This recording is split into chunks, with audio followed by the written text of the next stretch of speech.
And finally, welcome back to the Sea and the... the Spear and the Sea, episode 7.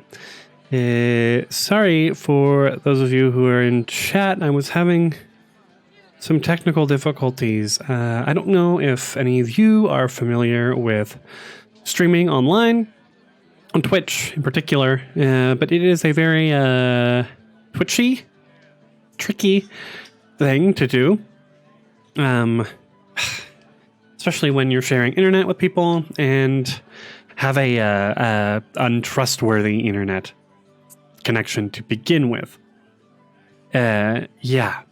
Sorry.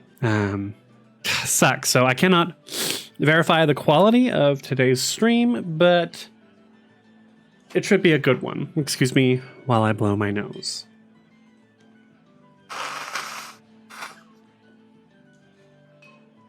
Imagine, if you will, a ranger stalking through the forests, their bow at their side, walking underneath a weeping willow, finding their target, tracking them. Through the glade, the bushes part to reveal a white stag. The ranger lifts their bow, draws back the string.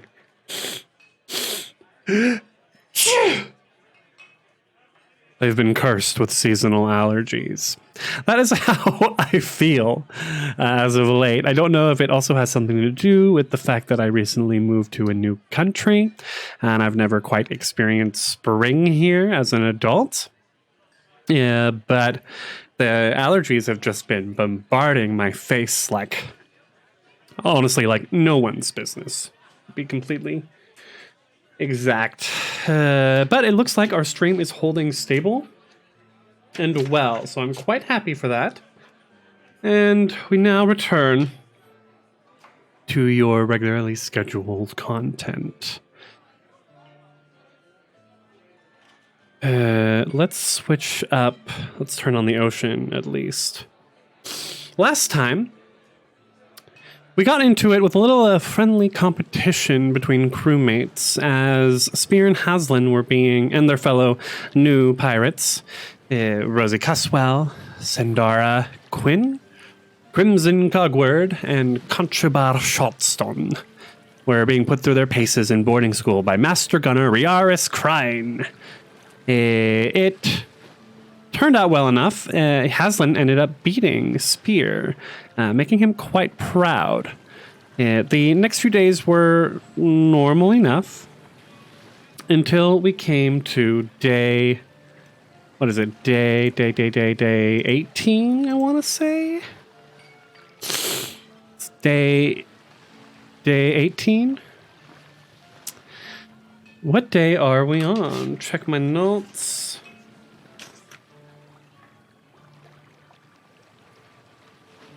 Day 18. When Spear's normal scheduled duties are changed. He's sent to the bilge, accompanied by 2 other pirates. Familiar faces, although not friendly. Who's this? She shouldn't be there. Whoop. A Miss Slippery Sill Lonigan and a Mr. Phipps Chumlet. Flashback to our second day at sea. Sill and Phipps leading the group of bullies who are specifically targeting Haslin and Spear, kicking Haslin and Spear, punching left and right, knocking out most of them, or some of them, and forcing the others to flee. It was the beginning of Haslin and Spear's unlikely partnership.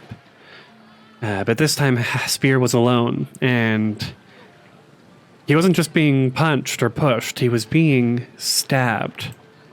So he gained some damage. We see, if you look at the map, he's leveled up. Him and Haslin both are level 2 Gestalt mythic characters now. They're still mythic tier 1 because they haven't done anything quite mythic yet. They have not faced any mythic challenges. But they are level 2 characters. If you're unaware, Spear is a level 2 fighter oracle, and Haslin is a level 2 rogue sorcerer. I have for Haslin and Spear both. I put the more martial classes first, because when you gestalt your character, the first class determines the skill points and the hit dice, and so I wanted them to have as much of both of those as possible. Yes. So when we come to Spear is standing. Yep. Spear is standing.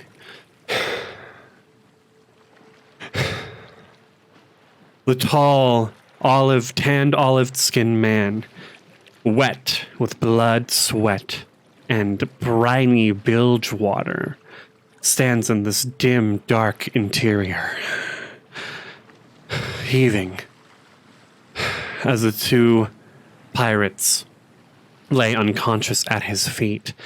The shadows of the dim light and the shadows they cast loom, and there's something in his frame hunched over and hulking that makes his shadow appear monstrous. He looks around, thinks for a moment,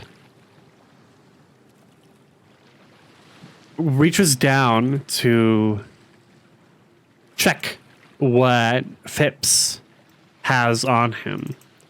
There's a dagger in the water, which we know they were using those daggers to stab. Excuse my sniffs, please. He also sees that Phipps has a throwing axe on him. But that's it. No, better not. Better not to take that. What to do? Let's start off with a sense motive. Steer's wondering if we flash back right before, as he was coming down, Mr. Plug gave him the duty, and then, or was it Mr. Scourge gave him the duty, and then Mr. Plug came along and checked him, took the dagger that he had on him off of his person before he came down here. Let's give him a sense motive check, and it's not going to be much to put 2 and 2 together here. And we're rolling with a level 2 sense motive, which is a little bit better. Yeah, because I think he had 0 points in it before, and now he's up to a +4. Natural 20. Yes. He thinks to himself, Mr. Plug, Master Scourge, they put them up to this, or they told them to do this. What do I do? He looks up. If Mr. Plug, he will punish me. But no, I did not do anything wrong. I was attacked.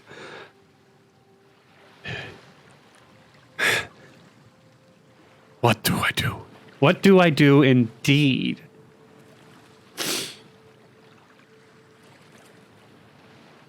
And how will Master Scourge and Mr. Plug react to this? They clearly wanted him to die here. Spear thinks to himself, they came to kill me. They came to kill me.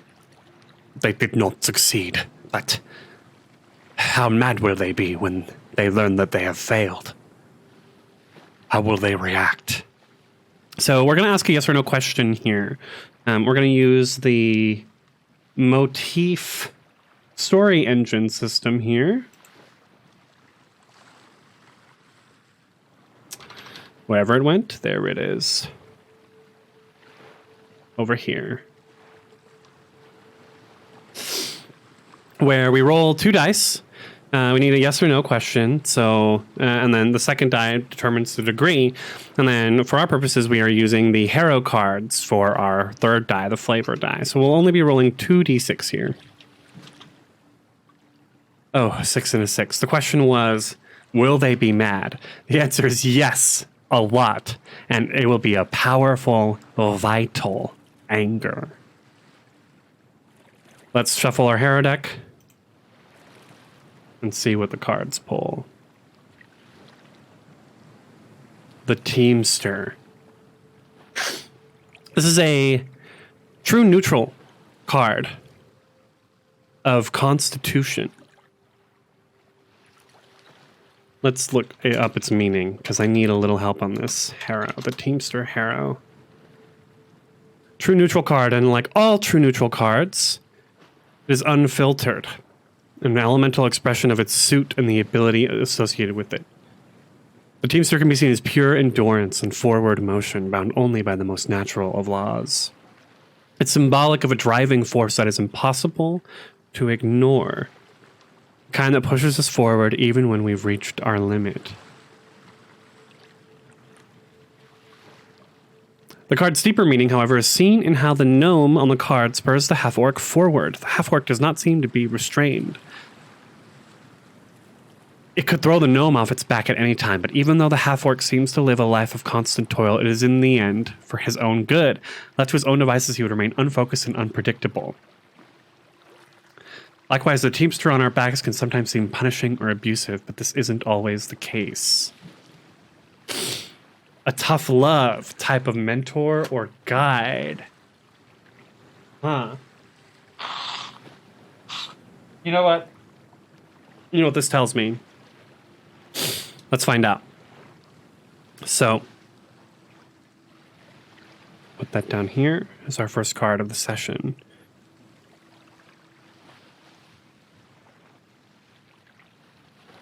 Spear heads up to the top of the deck. His fellow pirates stopping and looking as he comes out of the bilge covered in blood. Mr. Plug and Master Scourge are on the deck.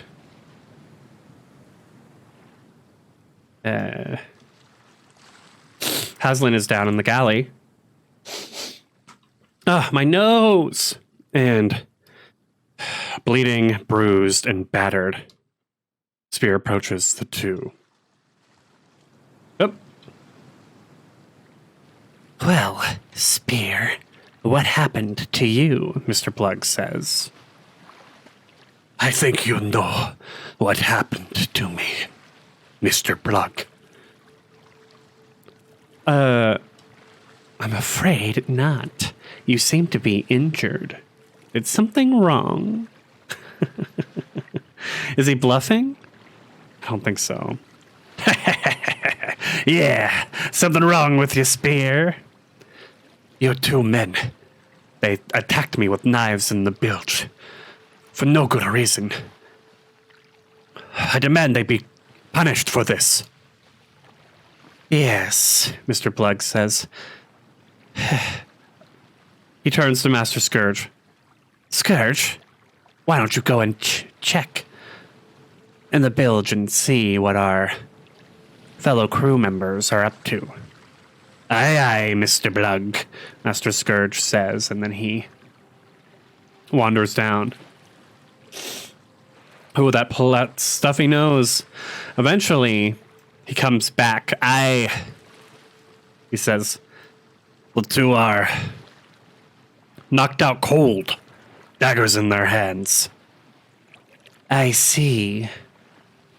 Well, Spear, it seems you are quite tough indeed to have taken down two of our fellow crew members.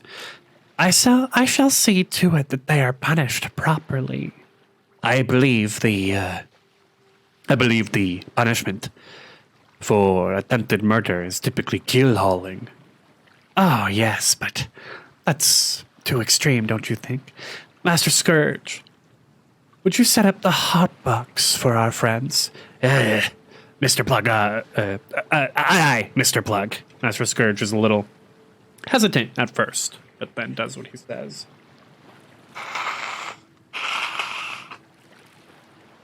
Ah, my nose. Ugh, I hate this.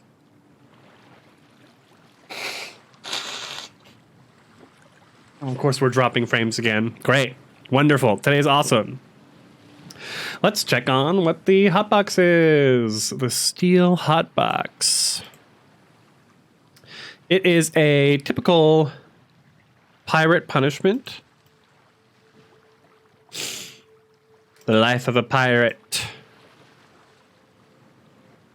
Piratical punishments. The sweat box. So, Mr. Plug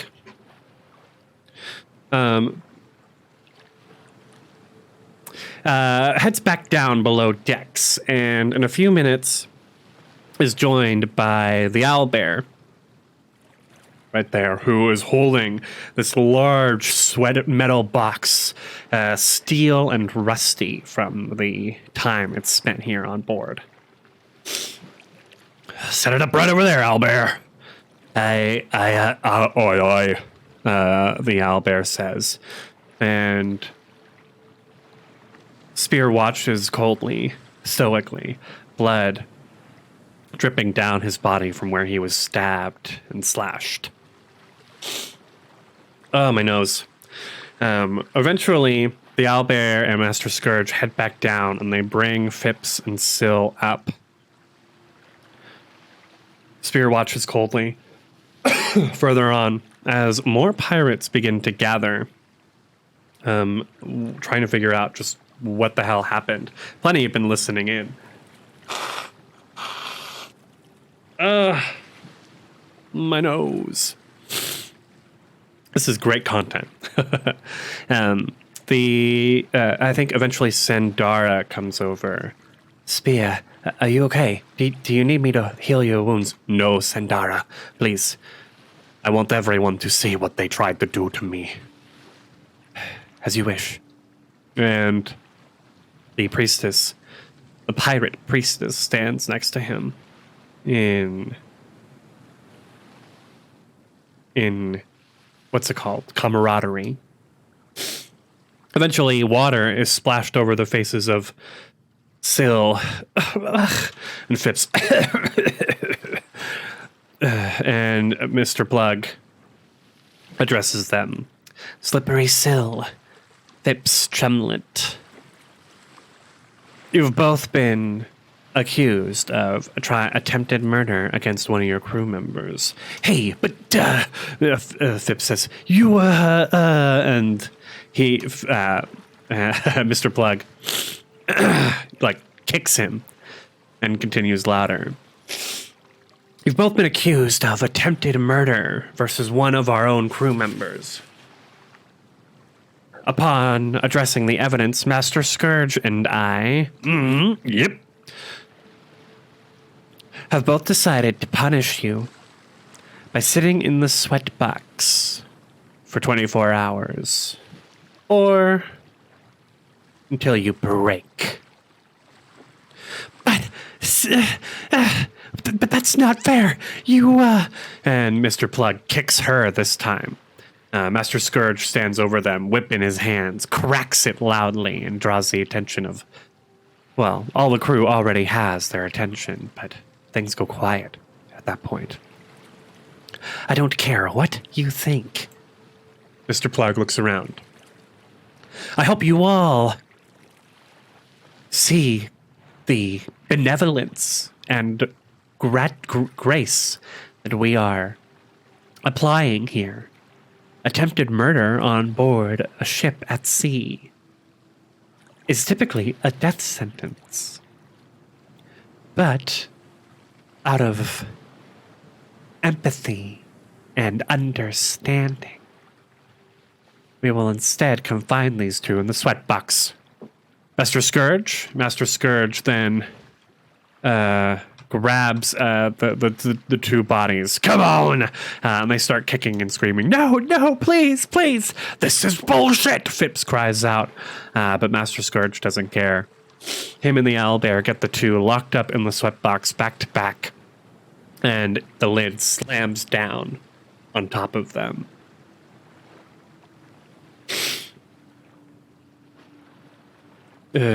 See to it that this doesn't happen again, Mr. Plug says, addressing the crew. Or else we'll have another keel hauling. 3 weeks and 2 keel haulings. I would hope that you all would think better of it. Mind your manners. Keep to yourselves.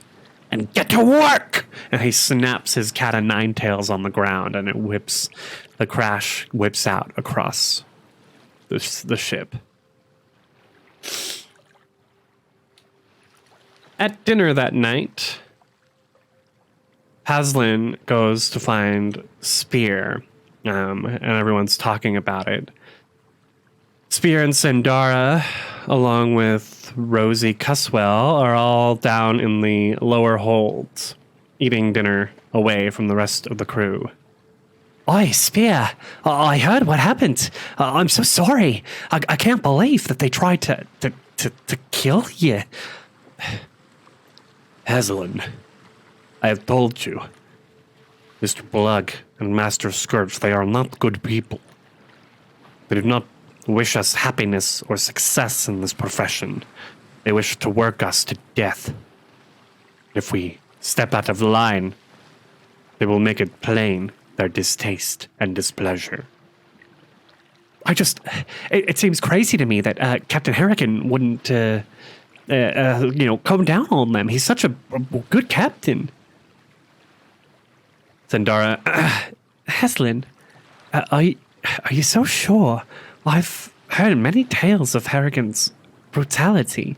To be honest, I wouldn't be surprised if this behavior wasn't encouraged by Captain Harrigan.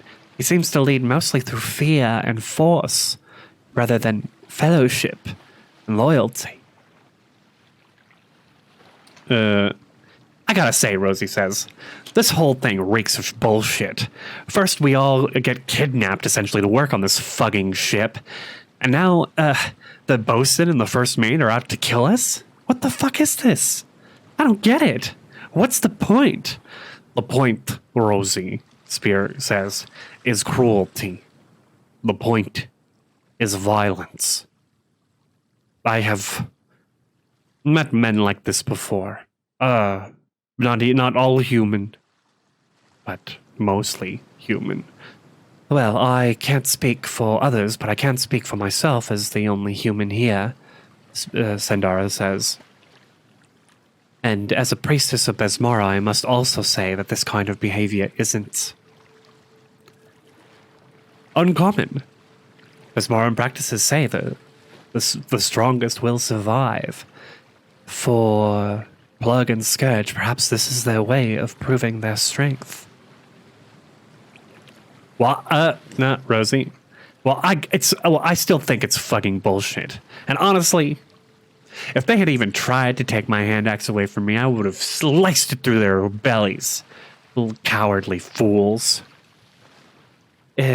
Rosie, I hope you, Haslin just kind of like, and then she glares at him. Oh, that's Cog. She glares at him. Right, that's quite a nice axe you got there. Again, Spear, sorry about all this. Thank you, Haslin. Your apology is not necessary, but it is appreciated. At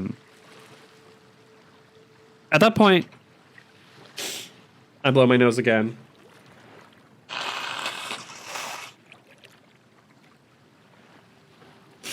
I think we go to bed.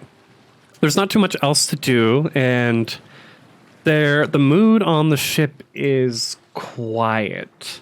Whatever normal games or entertainment that happens this night is very muted and just doesn't feel right. Day 19 comes, and Syl and Phipps are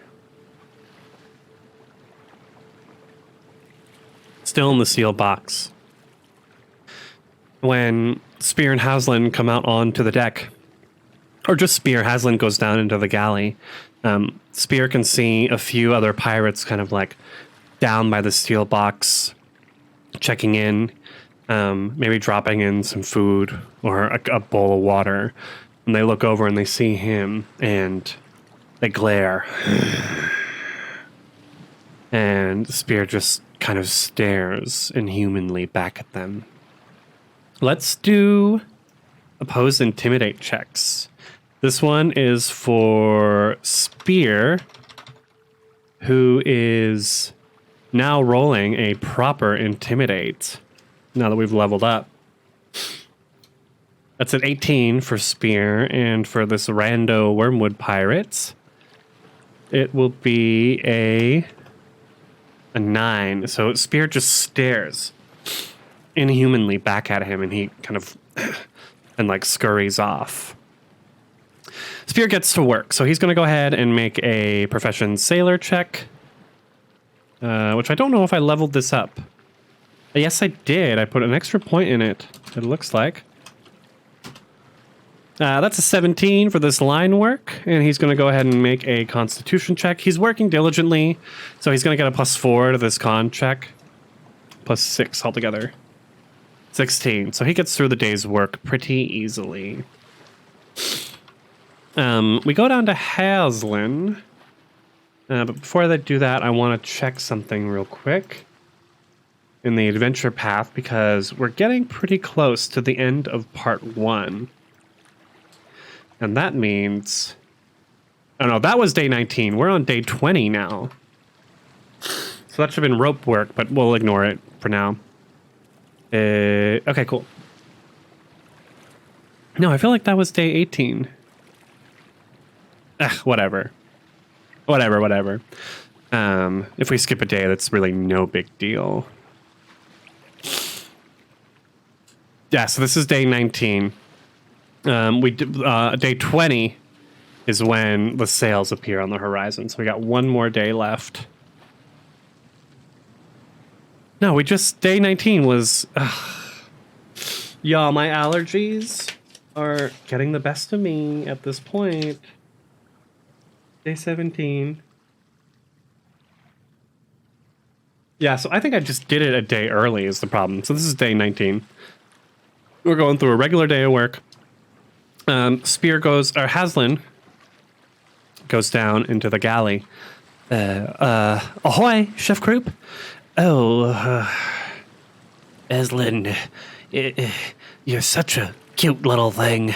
I gotta say, why is it that you're still single?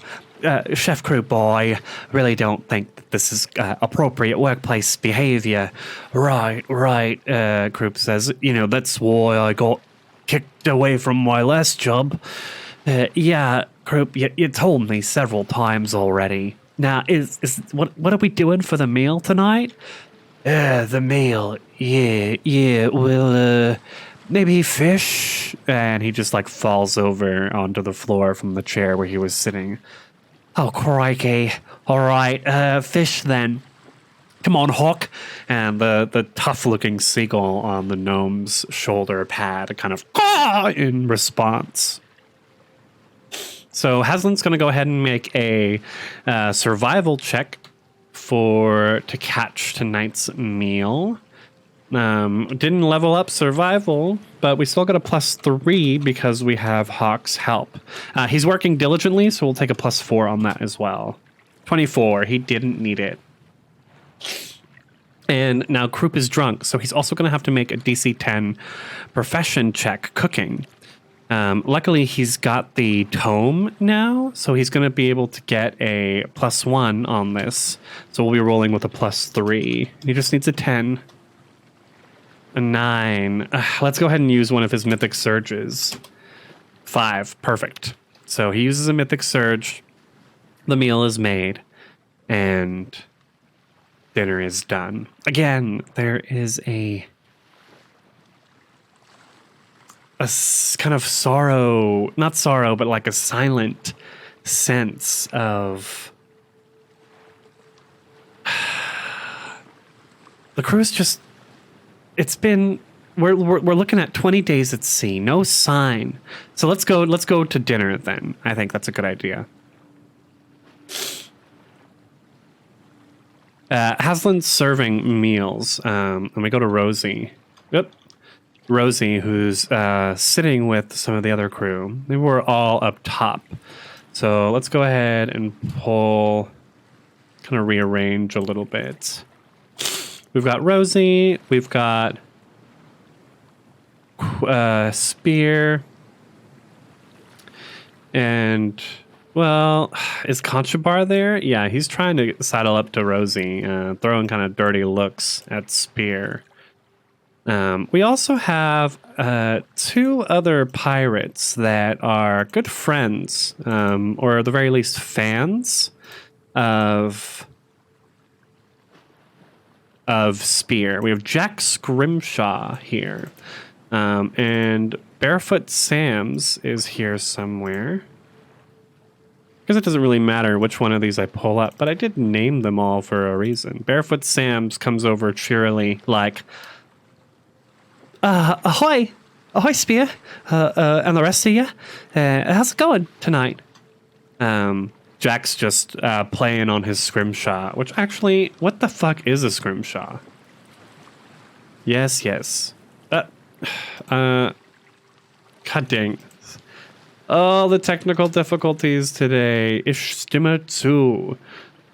Scrimshaw is a miniature Ritz and Gravurtechnische Materialien. So it's like a little percussion instrument. Typically done by whalers, so maybe he's just kind of banging on it. Is that right? Whatever. As he sits there. Pretty odd, the mood today, isn't it? Right, I think it's fucking awful lately. I mean, Rosie gives a look over to the steel box. Those 2 must be dying in there. Hey, it's what they deserve, Cog says, taking a, kind of, everyone kind of looks up like, oh, he's speaking. He looks over at Spear.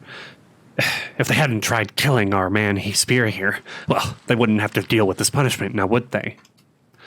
I happen to agree with Cogward, Crimson Cog. Cog? Just Cog will do, ma'am.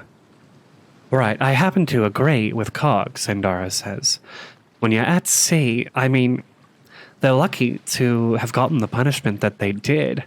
I've heard tales of worse punishments from not such fiercely run boats with lesser stern captains. Attempted murder, it just doesn't work. With most vessels, especially pirate vessels, you're allowed to take out your frustrations on someone, but only after you've hit the docks. If you allow such violent behavior at sea, well, it causes discord amongst the men. Fucking discord. Who gives a shit about that? If someone tried to kill me, I'd kill them right back. I don't disagree with you, Rosie, Spear says, but he looks around conspiratorially. Mr. Plug searched me before I went down into the bilge, took my dagger off of me, which honestly I only used to cut the ropes in the rigging. Wait, what? He fucking did what? Conchabar just kind of stares. He doesn't like Spear very much, but he's listening intently. He took the dagger off of me. I can only assume that him and Master Scourge sent the 2 after me. I've never worked in the bilges before since we've been on this boat. I've done bilge work on other boats, but not on this one. Honestly, and I'm the best rigger they've got. It can only be that they were trying to get me. I also agree with Spear on this as well, Sandara says, and they all look to her. I can see Sandara really taking on a leadership role, and her back straightens and she adjusts her hat. I've gotten a bad feeling about those 2 ever since I got on board, and, well, they both give me the willies. Master Scourge, he's made one too many false passes at me, and Mr. Plug, he seems to have a taste for the punishments. Honestly, I hope that we I don't know. I hope that this voyage comes to an end soon. But it can't come to an end, Cog says. We haven't yet found any other vessels. Wait, you mean like pirating shit? Like we're plundering shit? Yes, that is what pirates do, Rosie. I know, I just fucking... God, fuck you, dude. Right. Cog is correct. I've never worked on a pirate vessel before, but it does seem to be that, well... We're kind of sailing in circles, it feels like. At this point, I'm going to give the folks a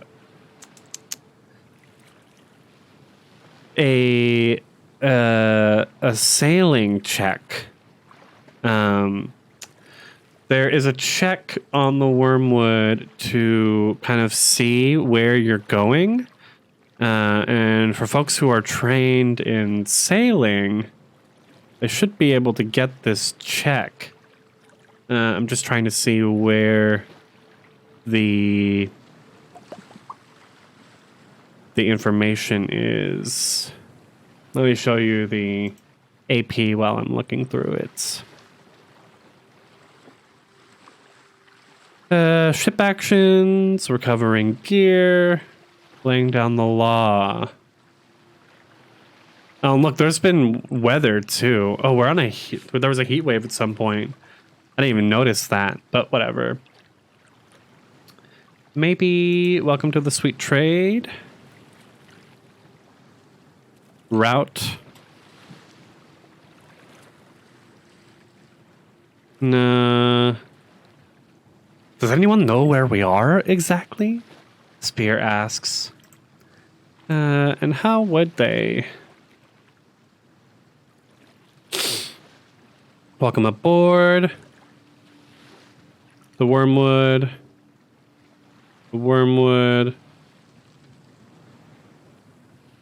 Time aboard the Wormwood. Ah, shit. I'm just missing things all over the place today. Anyway, forget about it. No idea. They all look at each other with confusion. Anyway. I must say that I'm glad to know you all. And we as well to you, Spear.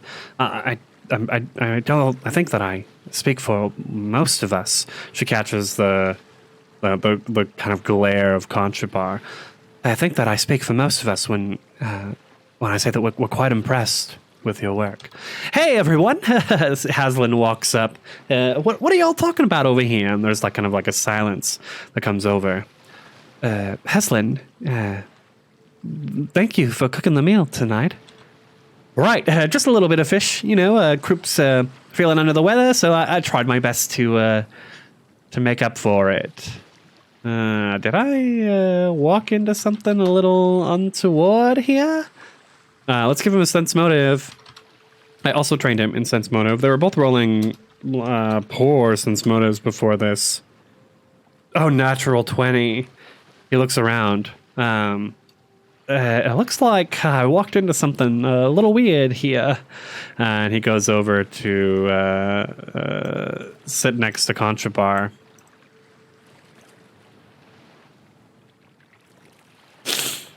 No. No.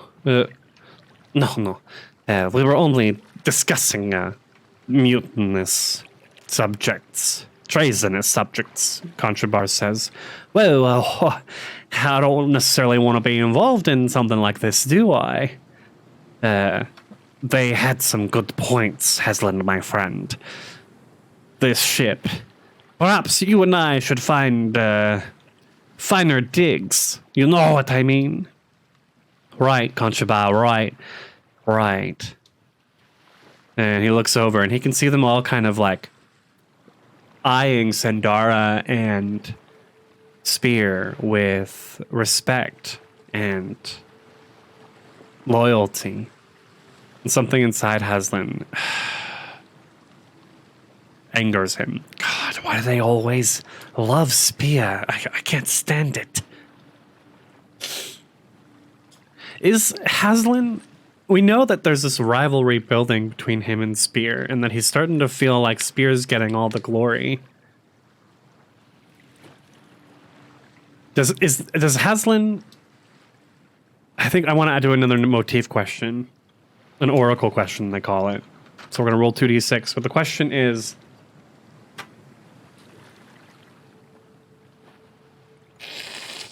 Does Haslin... What is the question? Does Haslin feel like if he told on Spear and the rest of these people, would he get rewarded for it? Does Haslin want to snitch on Spear and his friends? Ooh! Alright. That's a 5. A 5 is a yes, positive, big, a lot, and a 2 is a flawed, minor, or modest. He really wants to, he thinks to himself. Oh my god, if I told on all of them, Mr. Captain Harrigan would have to reward me.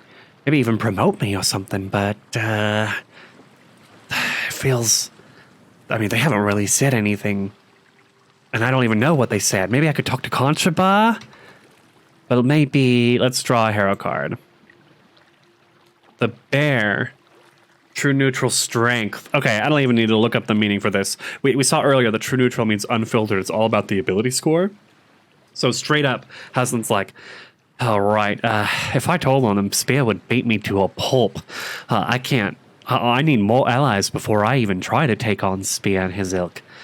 And look, he's made all of these friends when they should all be my friends by rights. Anyway, maybe Conchabar will work with me later, but for now we'll play the part of the cheery best friend. Right. I'll become Spear's best friend, and no one will be any the wiser. Thinks to himself. Oh, my nose. Seasonal allergies. Why?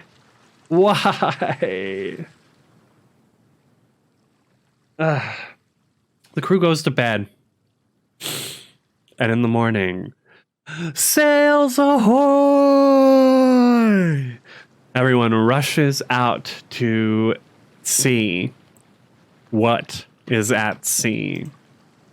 This is day 20, sails on the horizon. Ship ahoy! Captain Harrigan's standing there. He's got an eyeglass.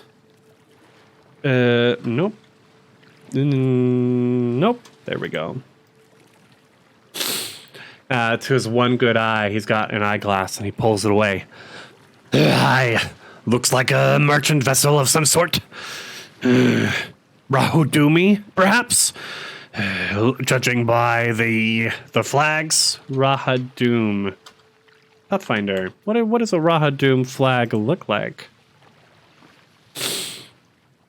Symbol of Rahadum. So maybe it's green with like these golden hands on the flag. Looks like a Rahadumi merchant vessel. Plenty of good plunder to be had on a ship like that. Everyone get ready. Prepare. Man the sails.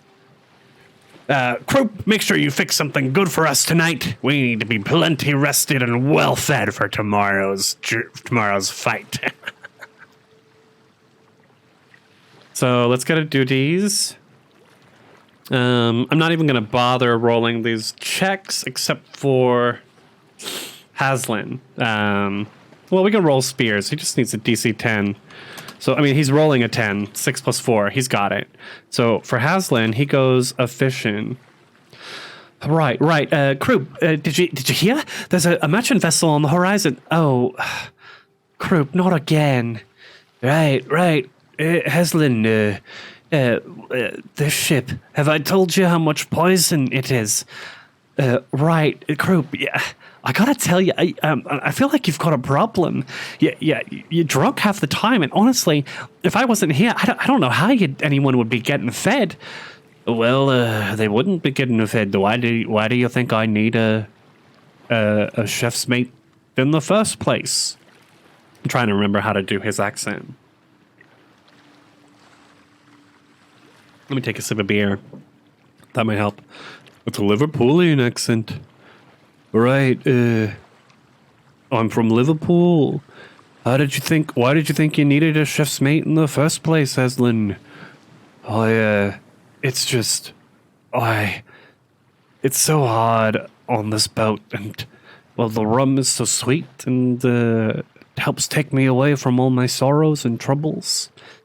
Yeah, but, Chef, I gotta tell you, you're only making things harder for yourself. Harder, but easier. If only I could serve under a different captain. Or maybe make a life for me. Back on solid land again, but, well, that would take getting off this boat. I guess I'll do some fishing again, alright? Just stay there, and maybe try and stay upright. So we're gonna roll +3 +4, because he's working diligently, 18, and we're gonna roll another +3 for the cooking. An 8. Oh my god, luckily he's got a mythic surge, so he just needs a 2. He's got a 3. The fish is just fine. But no one seems to mind, because the air on the boat, as solemn and serious as it's been as of late, gets even more solemn as they're all, or actually maybe starts to turn rowdy. Maybe there's a little celebration happening on board. Some music is kind of busted out as the crew kind of like wiles themselves up. Everybody gets served an extra, ration of rum that night.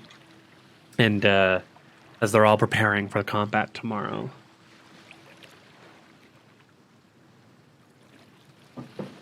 The next day, day 21 at sea.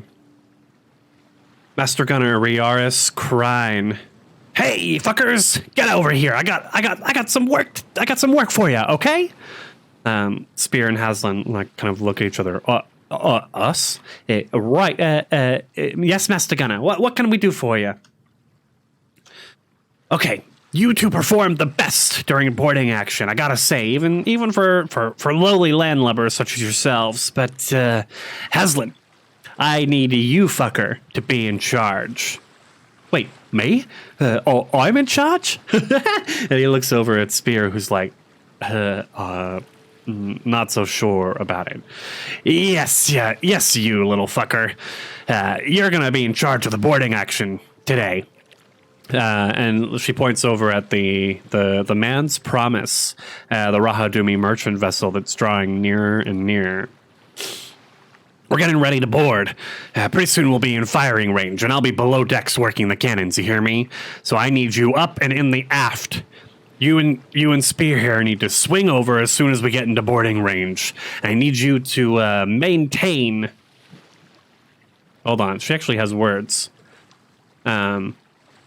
I need you to grapple over, kill the guards on the stern castle, and seize the ship's wheel, which is on their aft deck, just like ours. Take the wheel and guard the ship's boats.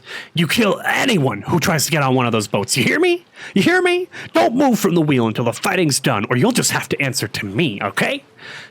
Oh, right. Yes, Master Gunner Crine.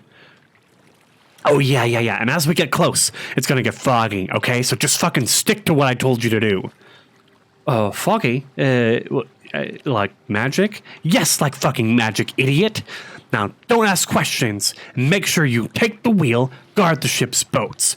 Kill anyone who tries to get away. But, to be honest, if you can take some of them alive, ransom's always better than killing. Right, take them alive. Spear just kind of nods, trying not to be too butthurt that Haslan's put in charge. But Mr. Crine, can I ask you a question? With Spear and I, well, there's just the two of us, so maybe we could get 2 more to accompany us. I'm sure that there's some crew members to spare. DC 15 bluff or diplomacy check. It sounds like he's diplomatizing. which is fine because his diplomacy is actually a little bit better than his bluff. DC 15, come on. DC 18, nice. Ah, gee, you're both so green. Fine. Grab 2 people. Tell me who do you want? Right, my mate Conchaba and I would work pretty well together. He's quite handy. He's got a really neat sword cane. Did I ask? Do I look like I fucking care?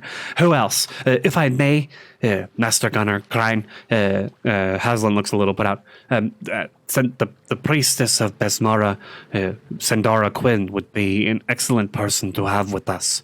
She's got magic at her fingertips, and, well, Besmara's blessing would also be great to have. Fine, I don't fucking care. Go tell Conchabar and Sandara that they're working with you and tell them what's up. Then get on the aft deck and get ready to board. Oh, all right. Well, Spear, you go talk to Sandara then, and, I'll go talk to Conchabar, and we'll get ready for this. Should be pretty fun. Hopefully there'll be lots of treasure. It's not the treasure I'm worried about. It's the battle cut to be. And as they get closer and closer, Spear can see several other pirates lifting up buckets of bloody chum and throwing it into the water. He instantly knows, as an Azarketi, as a gilman, that is to attract sharks to the scene of the battle. Eventually, they find Sandara and Conchabar. Sandara, right, we've got some exciting business ahead of us, don't we, Spear? Yes, I've just spoken with Master Grind, and we are to follow Haslin into battle, swing over to the other ship and hold the wheel, guard their lifeboats. Oh, well, we've been selected for a special mission then by Besmora. I hope that I plan to see it through. Hey, Conchaba, Haslin says. Nope. Yes, Haslin. Conchabar is kind of standing there, sitting with his sword cane, sharpening it. We're, you and me, buddy. You, me, Spear, and Sandara. We're all going to the other side. We're going to be holding the aft, holding the wheel, and making sure nobody escapes. Oh, and Conchabar was selected for this very special mission? Technically I was selected to lead this mission, but Conchabar, I gotta say, there's no one else I'd rather have by my side in the battle. Oh, yes, Conchabar, I will accompany with you, and perhaps this daring deeds will allow me to impress Miss Caswell. Right, yeah, whatever you say. Definitely, we could impress Ms. Rosie with this business.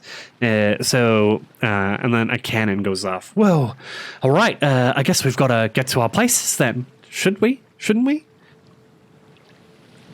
Okay, let's grab our guys and head on over. Boarding action.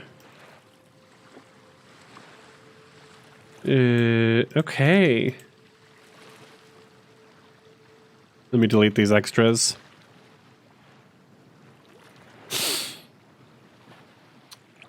We near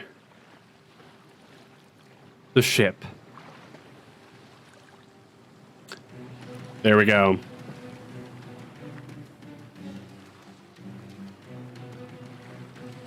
A little more beer? No, I'm out. That's fine. As we get closer and closer, Haslin pulls up a crossbow, and he can see some of the other pirates on board trading shots as we get closer to the ships. He's aiming for a pirate on the other ship, and he's about to take aim when Spear puts a hand on his shoulder. Haslin, better not. They've got ballista on their stern castle. If we were to shoot, we'd draw their aim. Spear, Who's in charge of this mission? I am in charge of this mission, all right? So, listen, I give the orders here. You hear me?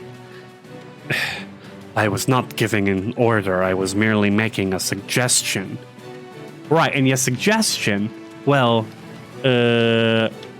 let's do a quick opposed diplomacy and sense motive.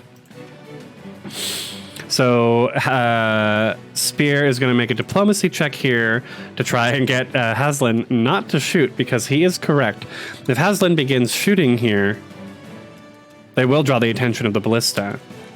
You got a 23 diplomacy. So, if Haslin can't roll high enough on his sense motive, he's going to ignore that. 23 is pretty good. So let's put that sense motive, we're going to lower it to a, let me think. Haslin's sense motive is +6. Let's just see what he gets on the roll. Compare the two. 11. Yeah, so he didn't do poorly enough. I was going to say if he does like a 3 or lower, or like a 6 or, well, he can't even, he's not even capable. Anyway, he's been fairly diplomatized. Right, Haslin says. Listen, guys, hold your fire until we get closer, all right? Let's swing over, and then we can begin firing. We don't want those to attract the attention of those ballistae. Sandara just like, yes, wise decision, Haslin. We've got some work to do. Let me open up the portfolios here. We've got the rivals, Spear and Haslin. I'm going to import Sandara and Contrabar while we're in here. Contrabar, Tarlak, Shotstone. And I'm going to grab Sandara as well. We're all spellcasters here. And having a bard with his Inspire Courage would be quite helpful as well. So I think what Sandara needs to do is, right before she boards, she needs to cast instant armor on herself. Spear might need to do... Oh, that's the thing here, is we're seeing Spear in his armor for one of the first times, actually. So rather than just the simple white tunic that he wears, he's wearing a breastplate that seems to be masterfully made and quite agile. The parts where his like armpit and several of the joints are made with like chain that moves very easily. He also has a shield on his back, in addition to the short spear and the spear that he normally has in his trunk. Contrabar, he does not have any armor. Oh shit, Contrabar, seriously? How do we not have armor for you? That's not good, buddy. He does have a wand of mirror image, so that'll last for 2 minutes. He'll want to do that right before or at some point once we're over there as well. Okay, and Haslin, of course, has cast Mage Armor. Has he? Yes, he's cast Mage Armor. And we need to put that spell on him. Spell adjustments. I'm doing some work here in Hero Lab for all your character needs. Okay, so that's bringing Haslin's AC from 14 to 18. That's really fucking good. Eventually, the two ships collide and close for boarding.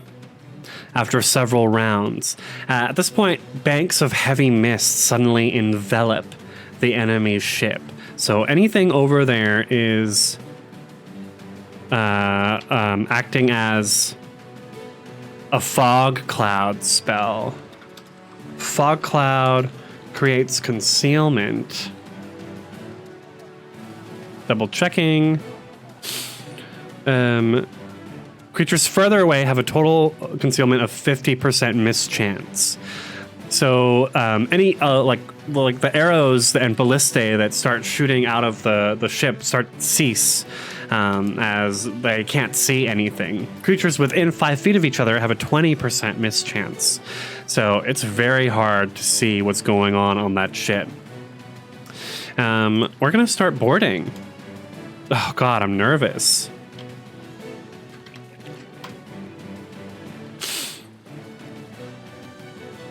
The two ships collide. We can hear grapples being hurled and planks lowering to board. The sound of fighting rises, drifts out of the mist. And you can hear the clang of swords clashing. So we're in round 1. Let me write this down because shit happens round per round. 1 as the ships collide. First, they need to grapple the man's promise and then climb or jump across to the other ship. They are considered flat-footed for the first round. They are on the man's promise. Climbing is a DC 15, and they're going to need to make a grapple DC 11. So I think first we should roll initiative. Actually, we should roll initiative. Let's do it to it. Maybe we should have done this before, but oh well. Haslin rolls an 8. Spear rolls a 6. Poor. Conch Bar is getting a +2 initiative. And Sandara gets a +1. Conchbar rolled a 4. Bad initiative checks. Sandara rolled a 10, so she's actually going first in this situation. So she's gonna step up here and hurl the grapple, which has plenty of range. 16, her grapple hits. So we're gonna draw a yellow line from here. Nope. Yellow line from here to here, showing that she's grappled it. And then she's going to begin climbing. She needs to make a DC 15 climb check. That's tough. That's really tough. Oh, shit. DC 15. No, before she does anything, let's say she already cast her instant armor. So let me go ahead and add instant armor to her AC here. Instant armor acts like leather armor. Ah, y'all, sometimes I feel so unprepared. Appendix. Sandara. Her AC should be at a 14. So it's like she has leather armor on. Yeah. Buy for free. Cool. Great. So her AC's up to 13. Wait, what? Should be up to no, that's a DC 14. Increases her AC to 17. It is not leather armor. It's definitely a lot better than that. Change shirt. Instant armor, which increases her to AC. What does instant armor do? We've cast this before. Breastplate. It's a breastplate? It's made of force. 5th or lower, it's chainmail. Holy shit. That's cool. But that's a lot. But her AC goes up to 17, which means her climb's now a -2. Shit, she's never climbing over this in chainmail. And of course she goes first. Jesus, Jesus, Jesus, Jesus, help us, Besmara. And if she falls into the water, she's going to deal with sharks.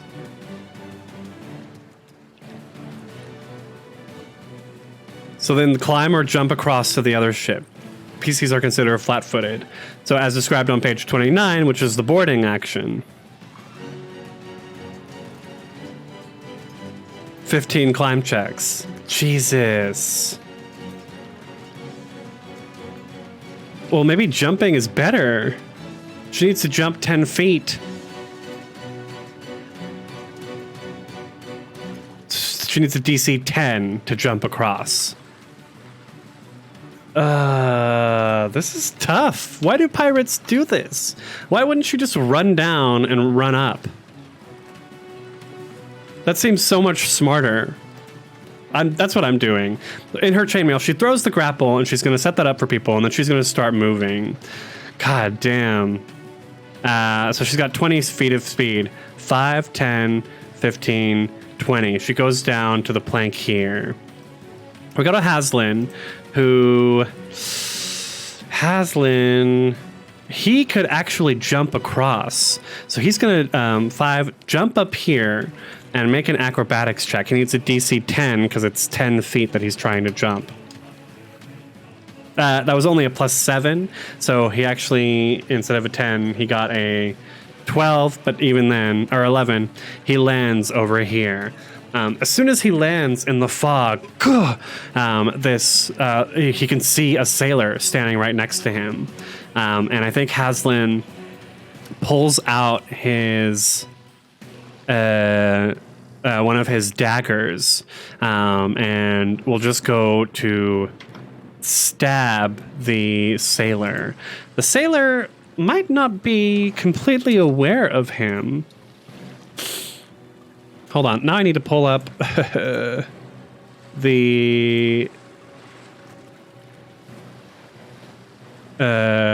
stats for the sailors.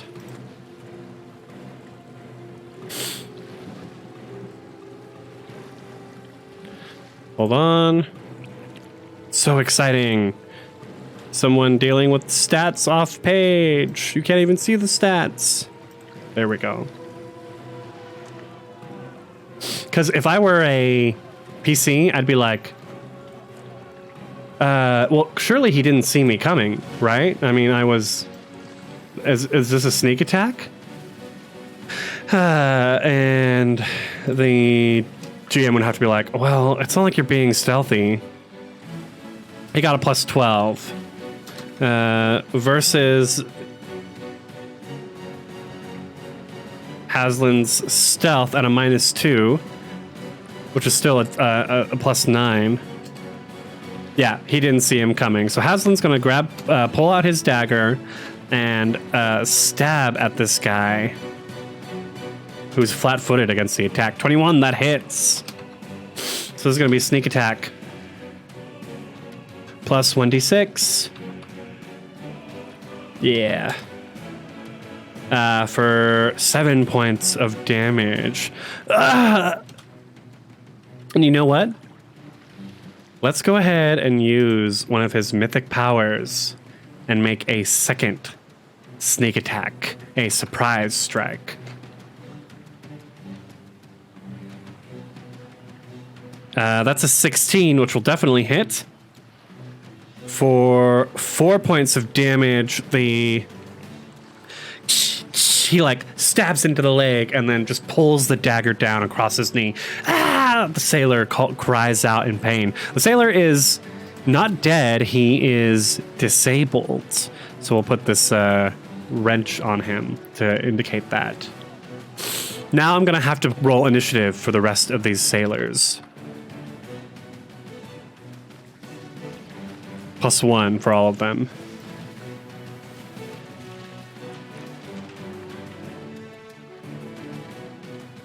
+1. +1. +1. +1. Ooh, they did well. But luckily they hadn't done anything yet. But they do all get to go right after Spear goes. Damn. 17. And then here's an 8. Which means he's going right after Haslin. Is that everyone? Yeah. Okay, so that's Haslin's turn. We'll say he's done moving for now. And it goes to Rahadumi Sailor here. He hears his friend. Oh shit, concealment. We need to roll concealment. 20% mischance for both of those attacks. They both hit. That was close. All of this fog moving through makes it really hard to see. He hears his friend cry out, so he's going to move over 5, 10. He still can't see, and so he comes in, which is going to give Haslin a opportunity attack there with his dagger. 12. That's not going to hit. The man is not flat-footed, and as soon as he steps here, he can see Haslin. Well, unless he rolls... No, it's not going to hit. So he sees Haslin there, and he has a short sword, so he's just going to reach out and try and strike Haslin with it. Natural 20, roll to confirm the crit. A 14 versus Haslin's mage armor does not crit. That was close. 26 plus 1 is 5, not 12. So he does 5 points of damage. As he comes out, Haslin sees him, goes to stab at his leg real quick, darts back, and the man just stabs out at the gnome with his short sword. Haslin shouts. Spear hears it. We're also going to say that Spear was able to cast, what's it called? Shield of Faith. Right before he started before we started this round. So let me go ahead and add Shield of Faith to him, which means his AC is going up, up, up, which is good. His AC is sitting at a 19 now. Very nice. Very nice. So Spear is he's going to make this climb check. He has a +7 to his climb. He could possibly make it. 23. He easily makes it. And he's going to climb, climb, climb. As he gets here, both of these guys are going to get attacks of opportunity on him. They're only rolling +2s with their short swords. Oh my god, 19 and 19, which they both hit because he's also flat-footed. 19 would have hit anyway, but they both hit. Shit, fuck. So, 5 and 7 points of damage. 8, 9, 10, 11, 12 points of damage. Damn, Spear. Just in that first round. Spear is going to pull out the... he may want his shield.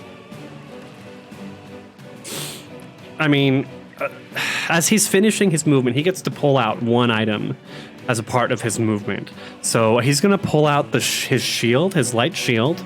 So we're going to equip that, which is going to boost his AC to 20. And then he's going to cast Cure Light Wounds on himself with one of his spell slots. Boom. So let's go ahead and roll 1d8 +2. So he heals himself for 6 hit points. Up to 23. Good. He needs that. That was close. That's his turn, unfortunately. Okay. So it's the sailor right in front of him who gets to go next. He's going to go ahead and roll just to stab at Spear, who just used magic. 7. Spear kind of steps back and easily dodges the blow. There are several more sailors who see exactly what's going on here. This one is going to move 5, 10, 15, which means Spear is going to take an attack of opportunity with his shield and make a light shield bash as the man passes by. 19, that hits. The shield doesn't do much damage, but he didn't have any other weapons on him. Let me just double check. He's no longer alone.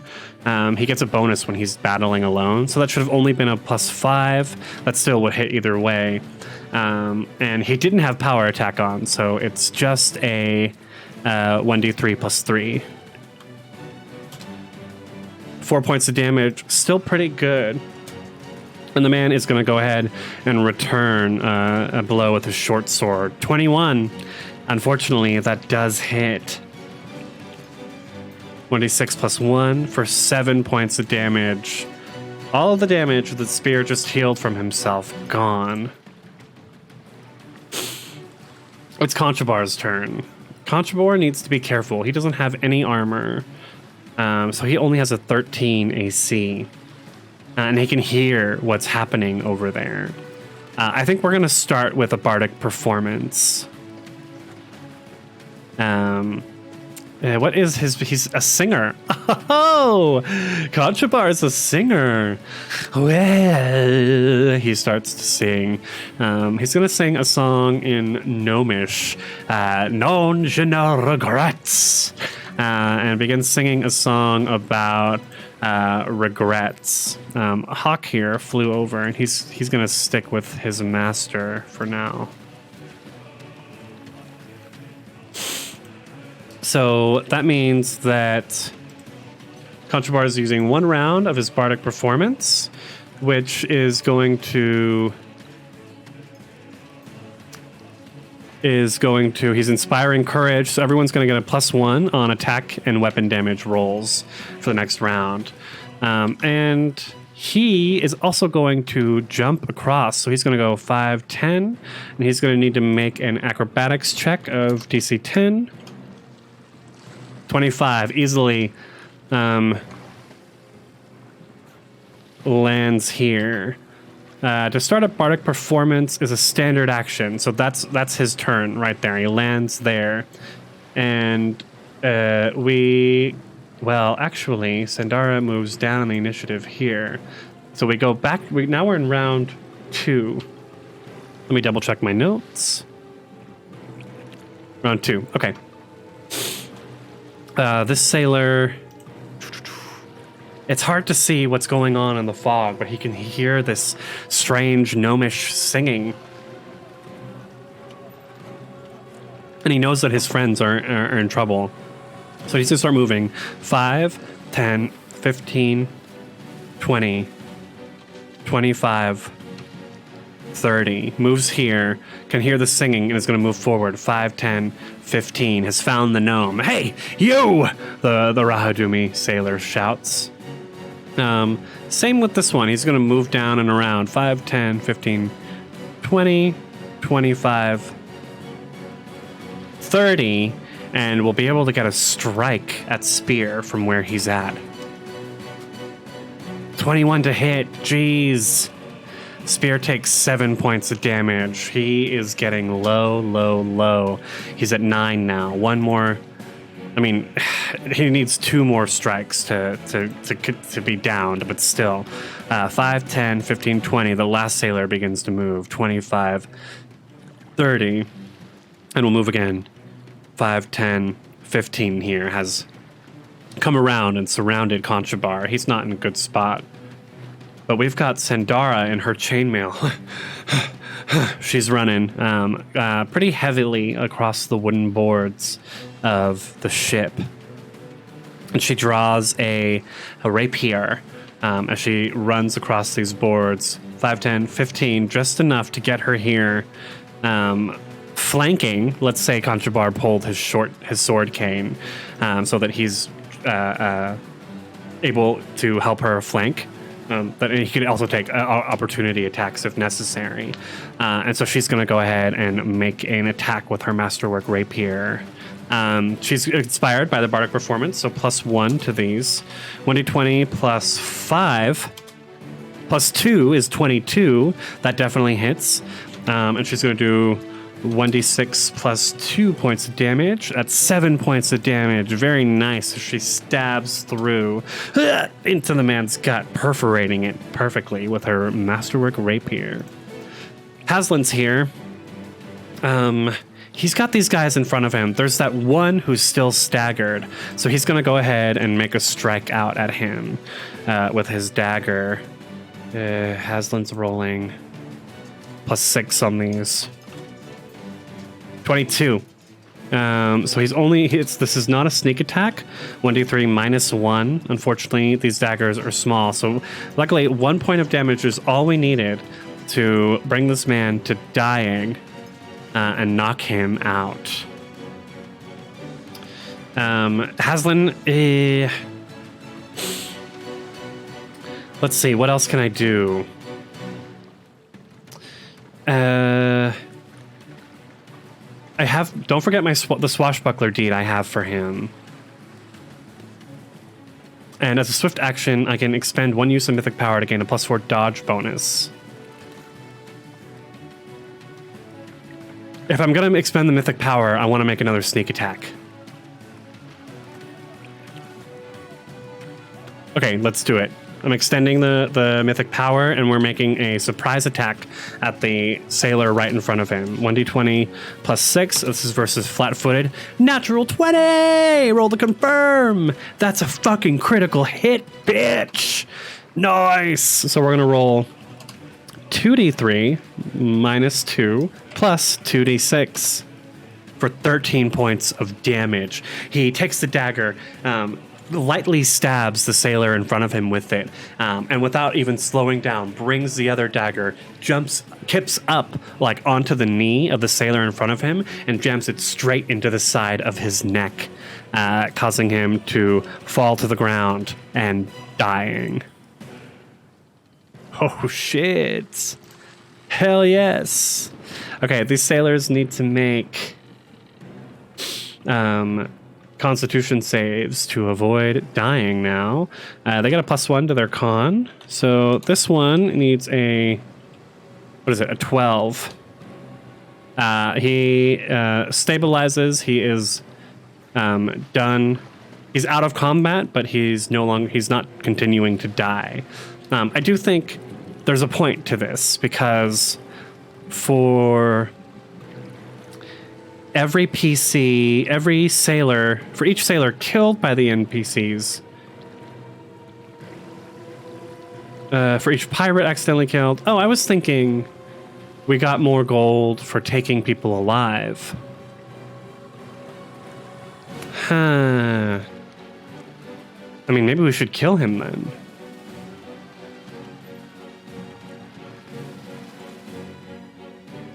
Sorry. Looking.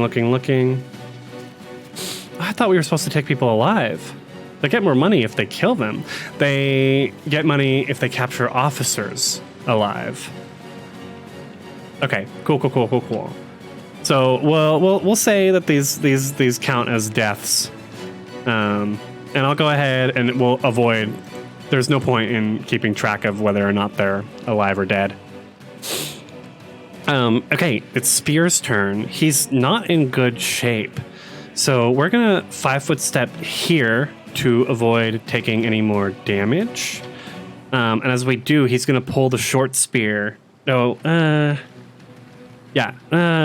he needs another hand free to heal himself. So he's gonna cast Cure Light Wounds once more on himself. 1d8 plus 2. Only 3 points of damage. Fucking shit, Spear. That's his turn. He can't do any more than that. So let me make sure to mark. I can't even use my sudden attack mythic ability. So let me make sure to mark off another spell cast. Cool. This sailor is going to step forward He sees both of these here. On a 1, he's going to attack Haslin. On a 2, he's going to attack Spear. He attacks Haslin with his short sword. Oh my god, crit! That does not crit, does not confirm. So he's rolling 1d6 plus 1 damage against Haslin for 4 points of damage. And we are on to Conchabar. He continues to sing. Yeah, he continues to sing, expending that bardic performance. He's going to go ahead and pull out a... he's got his sword cane in one hand, and from this other hand, he pulls out a wand, and he touches it on himself and casts Mirror Image. And 3... Well, actually...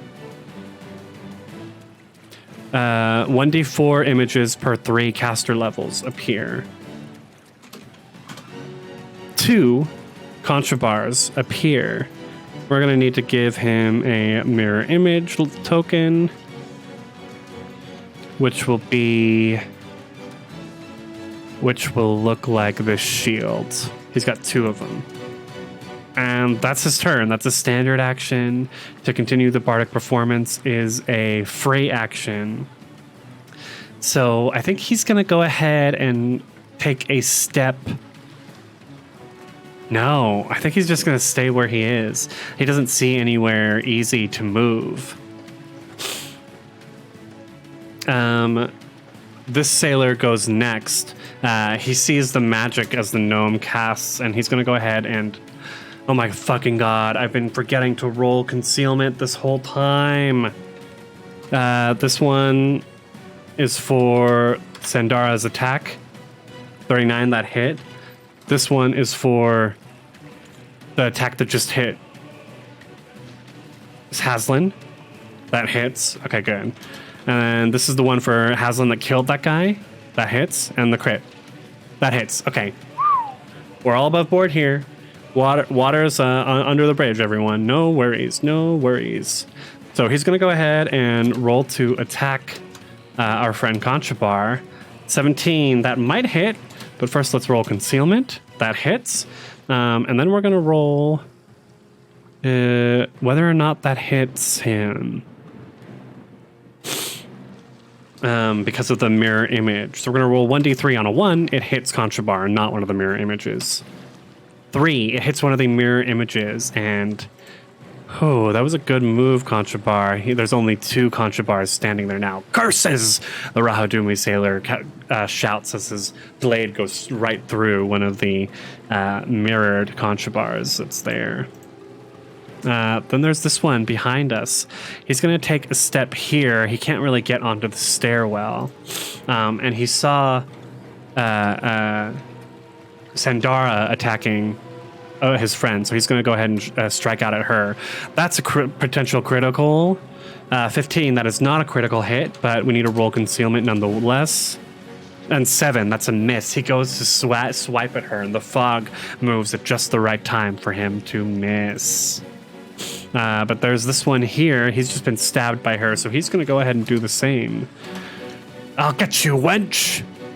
12. Even if that does hit, his sword would just clang off of her armor, and she laughs. Besmara blesses me on this eve. On this morn. I don't know. Besmara blesses me today, fools. And she's going to go ahead...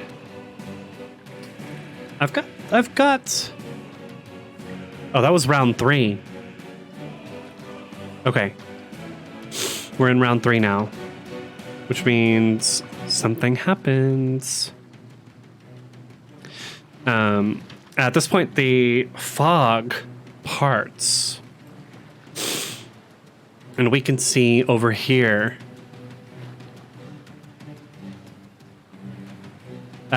Captain Harrigan is fighting with several others.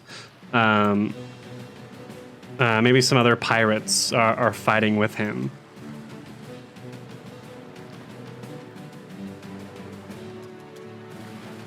And we see this pirate sneaking up to go and stab Harrigan in the back. Sindara focuses her attacks on the pirate in front of her. She's got a masterwork rapier. And so she's going to go ahead and attack. 1d20 plus 5 because of Inspire Courage. 23, that'll potentially hit.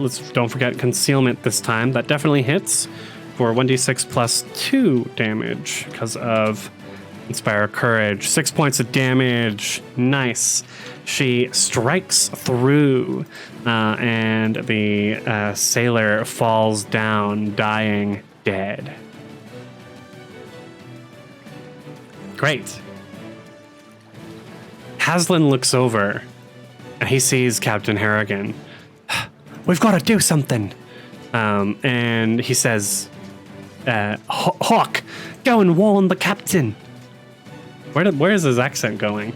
Hawk, you've got to warn the captain. And Hawk, takes off flying overhead. What is Hawk's fly speed? 60 feet. So it flies easily over everyone. 5,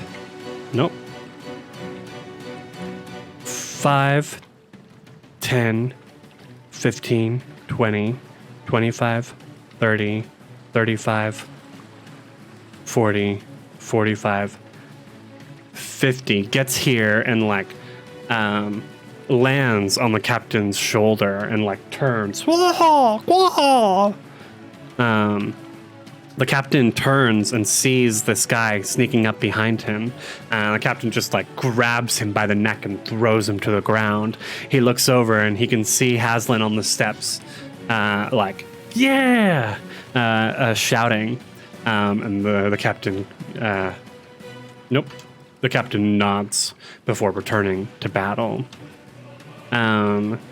However, Haslin, unfortunately, as he's looking that way, I'm going to go ahead and give both of these guys here opportunity attacks as he's busy focusing on the captain. We're looking for 18s, and neither of them are going to hit. Perfect. So he'll go ahead and stab out at this one that's coming down that just attacked him. Plus 7 with the Inspire Courage is a 16. That'll hit. 1d3. Just 1d3 damage for 1 point of damage. It's not very much, but I'm not quite ready to use another mythic power yet. Spear, on the other hand, instead of healing himself, is going to draw his spear and his short spear and go to attack this pirate in front of him. Plus 6 for the Inspired Courage. Plus 1. Plus 5. Plus 1. That's a 17, so that hopefully should hit. Yes, that definitely hits. And he's going to do 1d8 plus 1d6 plus 3 damage. Yeah. I really need to turn on power attack. These things aren't that bad. 4 points of damage. You know what? I'm going to go ahead and use one of his mythic powers here. Mythic power abilities. He hasn't. We have 7 a day, and he hasn't used any of them yet. To make another attack roll at full bonus with advantage. A 12. Neither of them are going to hit. What a fucking waste. He's going to go ahead and move 5 foot. Take a 5 foot step there. And it is the sailor's turn. He's going to... you damn pirates! He's going to turn and strike out at spear. A 20, that hits on the dot, so roll concealment. 76, that definitely hits. 1d6 plus 1 for 6 points of damage. Spear is looking fucked up. Blood all over. Damn. Contrabar... We head back to him. No, no,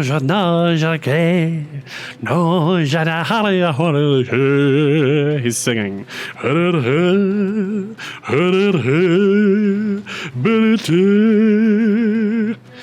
Continuing his Inspire Courage.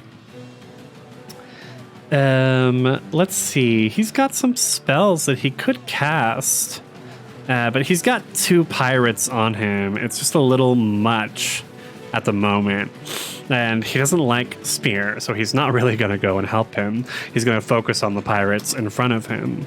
So we're going to roll 1d20 plus 3 here. Natural 20, bitch. Yes! Critical. Nope, not a critical hit. But that definitely hits. Yeah, and even with concealment, it hits. So we're rolling 1d4 plus 1. We really need to get 5 points of damage, max damage. Unfortunately, our gnomish friends have small-sized weapons, so they don't do as much damage as a weapon of medium-sized would normally do. But he's feeling good and confident. He's got his mirror image. He's inspiring courage. He's got a few more rounds of that left. Yeah, very nice. Okay, now we're at round 4. Let me double-check my notes. Great. Cool.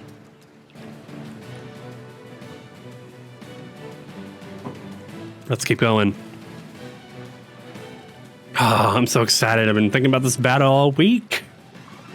Normally we'd be ending by now, but we gotta get through it. We gotta finish it. It might take a while, another hour maybe. Great. Okay, so this sailor... Oh. He just got stabbed by Contrabar. He's gonna go ahead and try and stab him. 18, that would normally hit. Let's roll concealment. That hits. Let's roll mirror image on a 1. It hits Contrabar. It hits Contrabar. So that's 1d6 plus 1 damage. Max damn, 7 points of damage. Right as Contrabar's. As the short sword comes down and pierces right through the gnome's fancy shoulder. That shuts you up for a second, the sailor says. That was half of Contrabar's health. And I think this other one sees that strike and is going to go ahead and take the same. But that's totally a miss. So we come to Sandara, who is going to... I think she needs to keep moving. She needs to keep moving. So she's going to take a 5-foot step up here and stab out at this fully healed one. This one has full health. The one that just missed on Contrabar.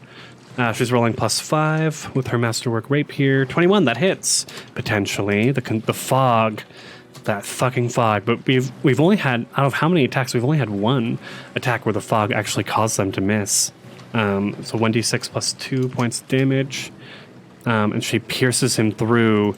She barely gets the side of his arm for 3 points of damage. Haslin's not doing too good. He's going to take a 5-foot step here so he can get that sneak attack, even though he really doesn't need it.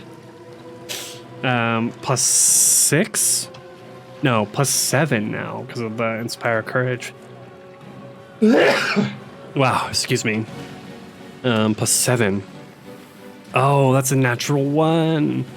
As he's tripping, he goes and drops the dagger and quickly picks it up before no one notices. And is going to leave it at that.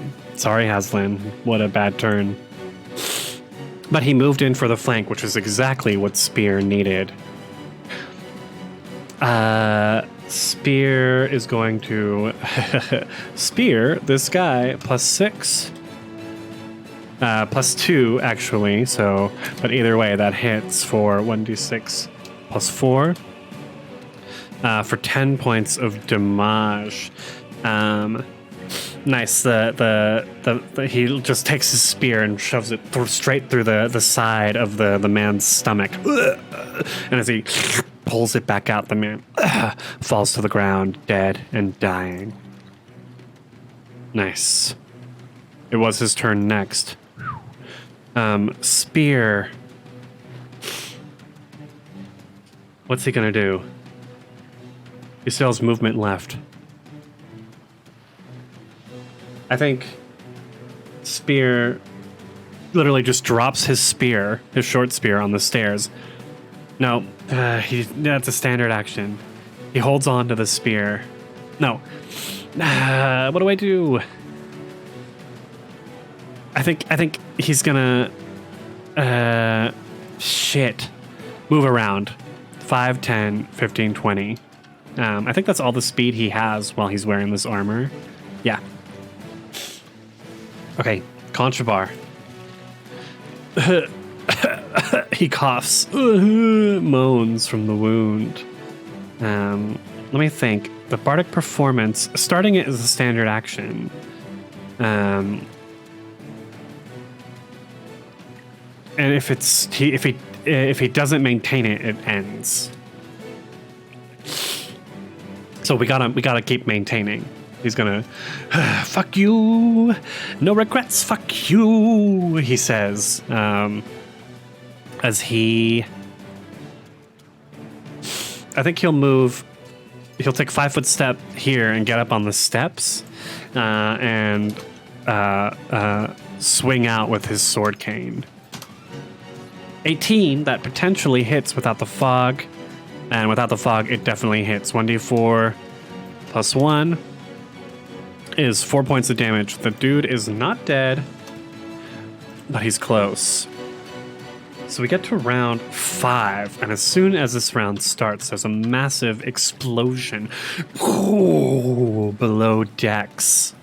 The ship like rocks, and everyone's like, whoa, and they kind of grab onto things nearby. But the sailor takes the chance to stab out at Haslin with his short sword. The rocking of the ship, like, and he like grabs onto the side of the banister and like pulls himself up, unable to make the attack happen. This other one here is they're back to back, and he's facing off with Sandara. So he's going to go ahead. It does not work. His sword clangs off of Sandara's armor. No, AC. Yeah, she has a 17 AC. Nice. It is her turn next. So she's going to continue to push the advantage with her masterwork rapier. Plus 5 on this. A 9. No good. She misses. Okay, Haslin. He can't really 5 foot step from here because the banister on the stairs makes things too awkward. But he really only needs to get... You know what? He's going to make a surprise attack. He's going to use one of his abilities. So this man's flat-footed against the attack. Hopefully it lands because of the concealment. It does. And he's going to roll 1d3 minus 1 plus 1d6. 4. Perfect. So as the man kind of like rocks back and forth from the blow, Haslin uses the opportunity to just stab him in the neck and watch as he falls. So fast. Contrabar is almost like frightened at how quickly the gnome is able to fell him. And he takes the opportunity of 5 foot step forward, getting the flank and moving to use his standard action to attack. With Inspire Courage, with 7 plus 2 for the flank, is still only a 10. That's a miss. Unfortunately, let me make sure I mark the fact that I used another mythic power. He's only got 4 of those left. Okay, we go to Spear, who I think he's like he like grabs onto the banister, blood pouring from his wounds, drops his short spear, and grabs at like his chest, casting Cure Light Wounds once more. Let me mark this off. He's only got 1 level 1 spell left after this. Oh, he's been kind of burning through those cures, even though I have a wand for it. But that's best used out of combat.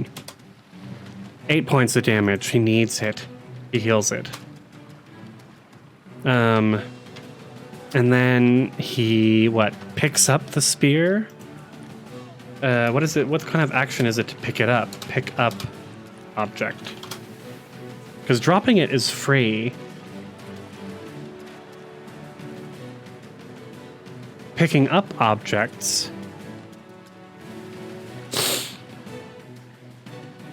is not a free action.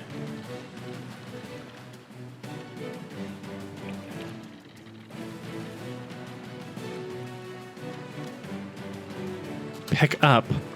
Is it a movement? A move action? Sorry, y'all. Pick up. You generally provoke. There's no one here to provoke. Yeah, so he uses his movement to pick the spear back up. Okay. And that's his turn. I guess he could take a 5-foot step. So he like continues to move down the stairs. And we head to Conchabar. Conchabar, he's got the wand of mirror image. So he's going to stow that as his move action. And then he's also going to continue singing his song. Da, da, da, da, da. And as he does, he also is going to cast Cure Light Wounds on himself. So he's got plenty. He's got 3 spells left. He also continued his Bardic Performance, which is running out soon. That was around 5 for him. Plus 2. So he heals back 5 points of damage. Looking good, looking good. And that takes us to round 6, which means 3 sailors appear out of the fog, hoping to board the starboard side ship's boat. Let me move them off of the GM overlay, which I know you can see, but it helps me to have them kind of like out of the way. And we're going to roll initiative for them.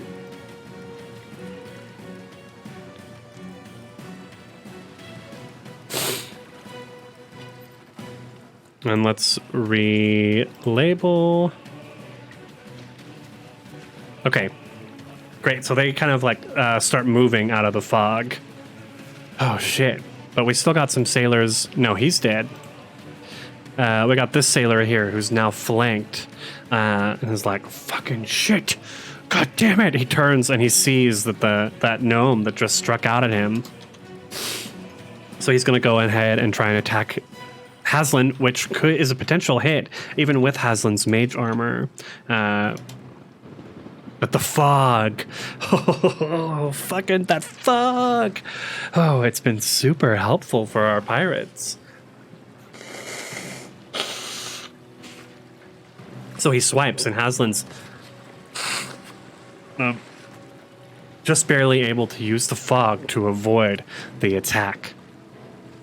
I think he's going to take a 5-foot step here to move out of that flanking position. Especially when he hears the boots of his fellow pirates coming. These fleeing sailors appear, hoping to board the starboard side ship. So he goes 5, 10, 15, 20, 25, and into the boat here. They must make 3 DC 10 Profession Sailor checks, which is each a full round action to release the boat. So he gets there, and he sees Spear, so he actually, I think as he moves here, he sees Spear, and we'll just go ahead and strike out at him. But Spear, kind of steps up the steps, narrowly avoiding it.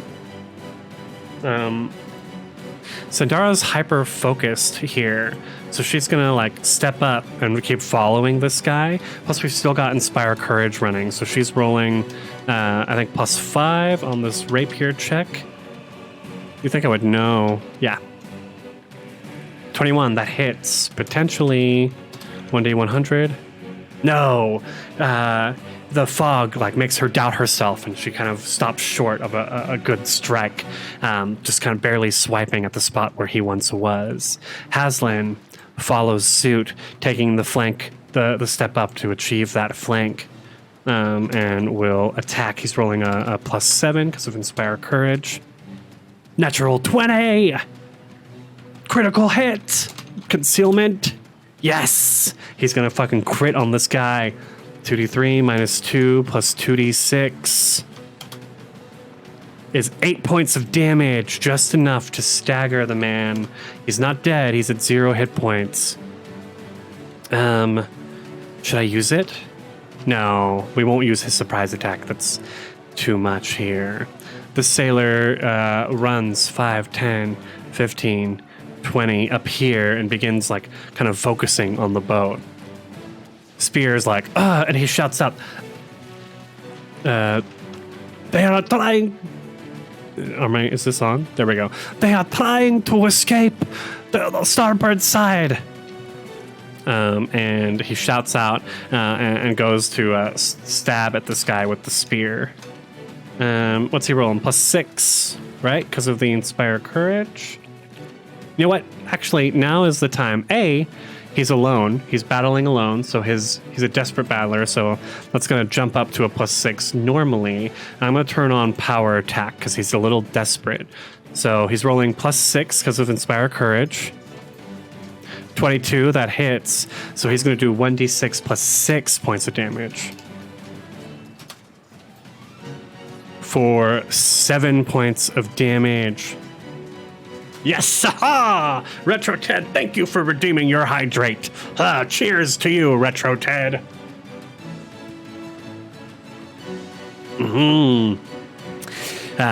Not water in this mug, I'll tell you that much. Spear like lunges forward powerfully and stabs the sailor in the leg. Get the boat down, quick! The sailor shouts to his comrades. What was this guy's? Oh, this guy didn't get onto the initiative tracker for some reason. Should have been at a 14, so we'll move him here, and he's right there. Okay, get to Conchabar. Conchabar hears Spear shout out. So what's he gonna do? He can't really see. I mean, he can see the shapes from more than 5 feet away in the fog cloud that's enveloping the boat. There's a 50% concealment chance, but with his spells, he doesn't need to hit them. He just needs to be able to see them. So Conchabar is going to move 5, 10, 15, 20... he's actually close enough to attack. But I think he's going to go up here, and he uses his free hand as he continues his Inspire Courage. No,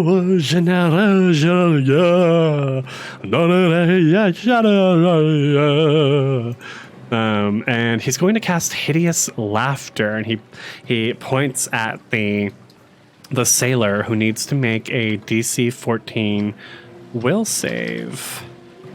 The sailors have a will of +1. 5. So this one falls prone to the floor, laughing. Oh, this stupid gnome looks so stupid. Spear looks a little like, huh? As he sees the man he just injured fall to the ground laughing, and then he hears the singing gnome next to him. This sailor is in trouble. He's going to step up desperately. Oh no, he's staggered. Staggered. He can only make, what is it? A standard action or a movement action. Let me double check what staggered means.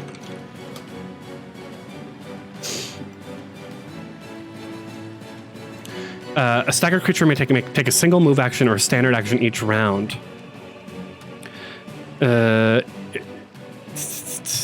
Great. So it's a single move action or a standard action. Do they still get free actions? Free, swift, and immediate actions. So he takes a 5-foot step, and he can take a movement here, which will still provoke. So he turns and he desperately points his sword at Haslin in an attempt to stab the gnome, and he misses. Haslin's magical mage armor forces the point of the sword away, and the sailor looks scared, desperate. This sailor here spends a full round trying to lower the boat, freeing it.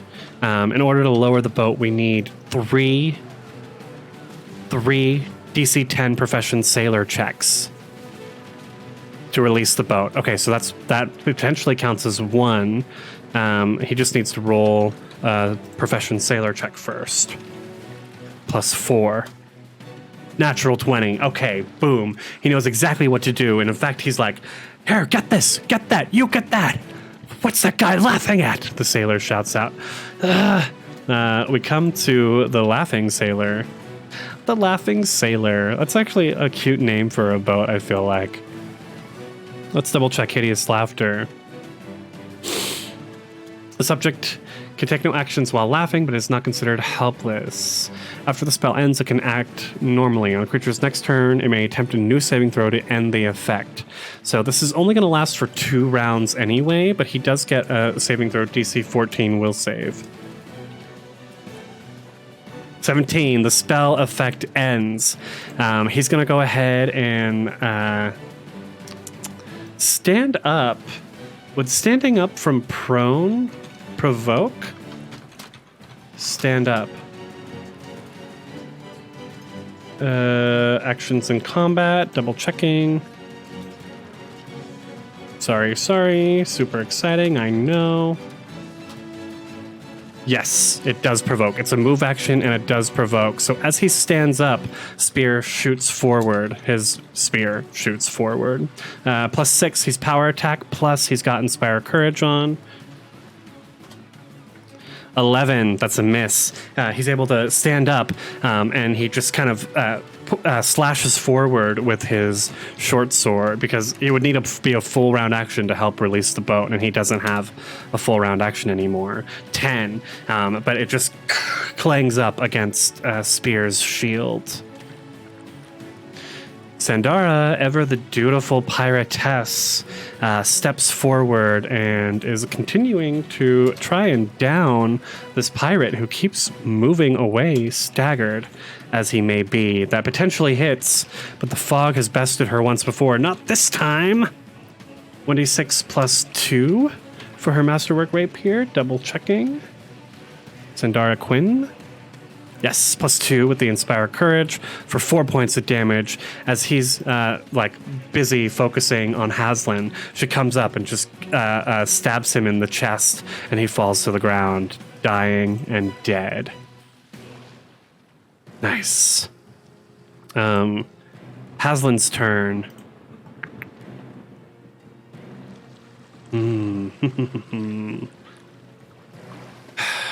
He doesn't have... There's no point in going ranged here. With the fog, everything is I mean, that's a 50% mischance. We go from 20 to 50. So he's going to run up here, and he's going to make a attack roll against this pirate who just tried to hit. Yeah, 25. That's definitely going to hit unless the fog has its way. It does not. So he's rolling 1d3 -1, unfortunately, which is only 1 point of damage. Not enough. This might be... Wait, was that round... No, we're not at round 6 yet. Hello, Midnight. We are in a glorious ship boarding action. Our pirates are trying to take down this Rahudumi merchant vessel that they've spotted. So our pirates here are all trying to stop some of these Rahudumi sailors from escaping in this boat, having killed the 5 sailors that were protecting the stern castle ballistae and the steering wheel in the aft section of the boat here. Yeah, I think he stabs at this guy, and he's going to go ahead and make a surprise attack at the one next to him, which will use up another one of Haslin's mythic powers. He only gets 7 of these for the day, so he has 3 more after this. But this guy is going to be flat-footed versus this attack. That doesn't hit. A 9? Nope. What a waste, what a waste. Haslin seems disappointed and sad as it doesn't strike. This one is going to use a full round action to continue lowering the boat. So that's 2 full round actions. He needs to make a DC 10 Profession Sailor check. And he passes. So if there's one more sailor that can perform this action properly, the boat drops and the 3 of these sailors get away. Luckily, it's Spear's turn next. So he's going to go ahead and, with his power attack, go and spear. I wonder if that joke will ever get old. This sailor here. 8. That's so bad. All right, he's going to use his mythic power ability and roll again with advantage. That's potentially a crit.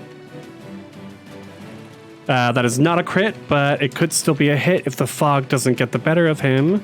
It does not. And this will kill him. 1d6 plus 6 for 10 points of damage. The sailor falls forward out of the boat, flat on his face onto the stairs here, dying and dead. Conchabar, I think he really liked... He steps forward again.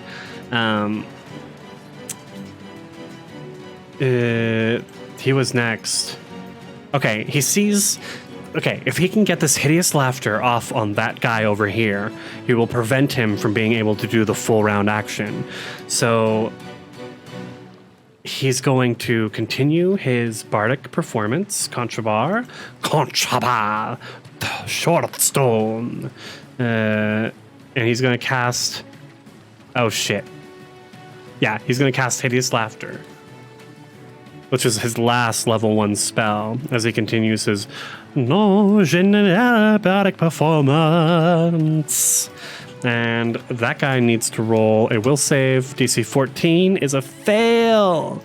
So he too falls to the ground, prone and laughing. That's not really a good one. Laughing, there we go. This silly fucking gnome. Fuck, why am I laughing? Fuck. It's his turn next, which means we're in round 7. Hold up. Round 7 means... Right, at this point, Captain Harrigan appears out of the fog again, and we can see that a lot of these sailors over here are dying or surrendering. He may be like Captain Harrigan moves here and attacks this woman and pulls her heart out of her chest and he just holds it up. Ah, yeah, battle. Yeah, it seems like the battle is turning, and Hawk, who ran over here at Haslin's command, is just sitting on the captain's shoulder. The sailor enjoying the view of the captain's battle prowess, essentially. Okay, so this sailor is laughing. He gets a will save to negate the effect, so he does, and he's going to go ahead and use a move action to stand up. Unfortunately, he only has a standard action left, so I think what he's going to do is, as part of his move action, he pulls out this heavy crossbow that's loaded, and he just shoots it straight at Sandara, who's moving towards him in the fog. But that's a miss. She's easily able to dodge it. And I think she's going to come up. Should she come up? No, I think she's going to... she has her rapier in one hand. On the other hand, she calls down Besmara's blessing. Besmara, stop these fools from leaving so that we may claim their gold. And as she says that her hand lights up in this black energy, and she lunges forward, intending to inflict wounds on him. So this is a touch attack. +4 because of the Inspire Courage. 17, that hits. Roll for concealment. That hits. So inflict light wounds here is going to do 1d8 plus 2 points of negative energy damage. 9 points. Nice. As she grabs the man's arm, he cries out in pain, and we can see like black lines form up the arm and on his neck, like his veins turning dark with this energy. Haslin here, he's got to take down this sailor, otherwise he's going to get that full round action and escape. So he's going to stay where he is and make a surprise attack, getting that flat-footed effect and sneak attack damage if he hits. Oh my god, that's a miss. Fuck, he's using up all of his mythic powers for these misses. Haslin curses, but he still gets a regular attack. I mean, technically that should have been a +7, but that wouldn't have changed. 18, that one will hit. For 1 point of damage. Come on, you silly gnome. Oh shit. Now the sailor gets his full round action. And if he gets it off, these two escape. Yep. These two jump in the boat and it falls to the water below. And they begin sailing away. Shit. Damn it, Spear says. We let them escape. He's going to drop his spear, pull out a wand of Cure Light Wounds, and cast it on himself, because he's not in good shape either. 8 points of damage. Nice.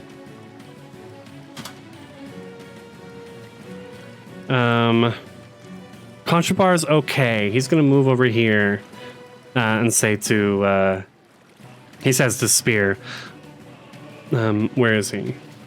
Oh, you were the one over here. If you tried harder, well, you wouldn't have been able to escape.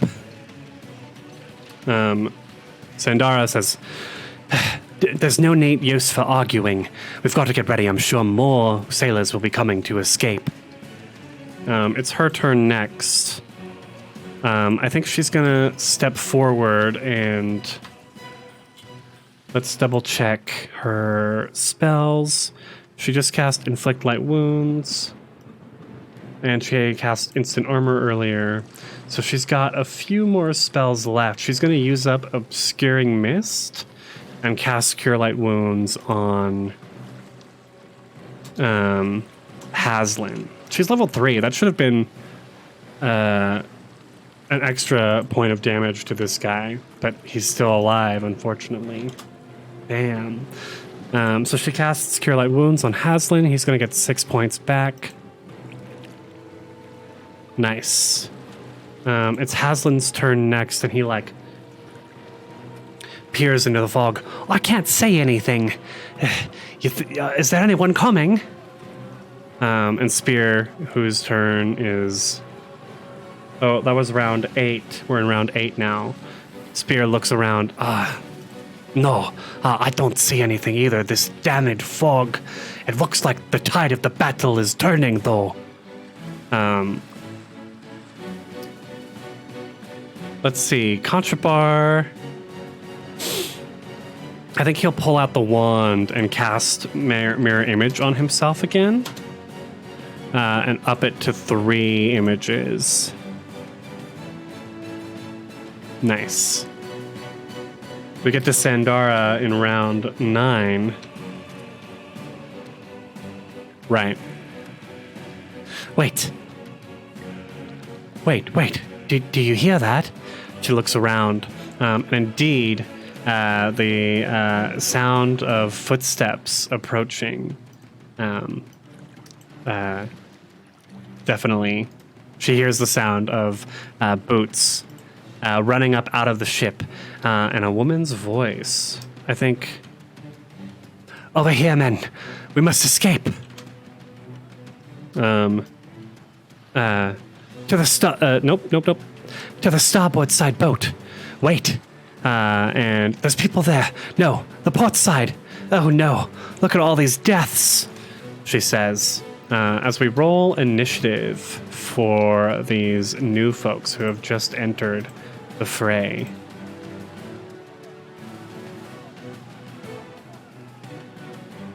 Rolling inish.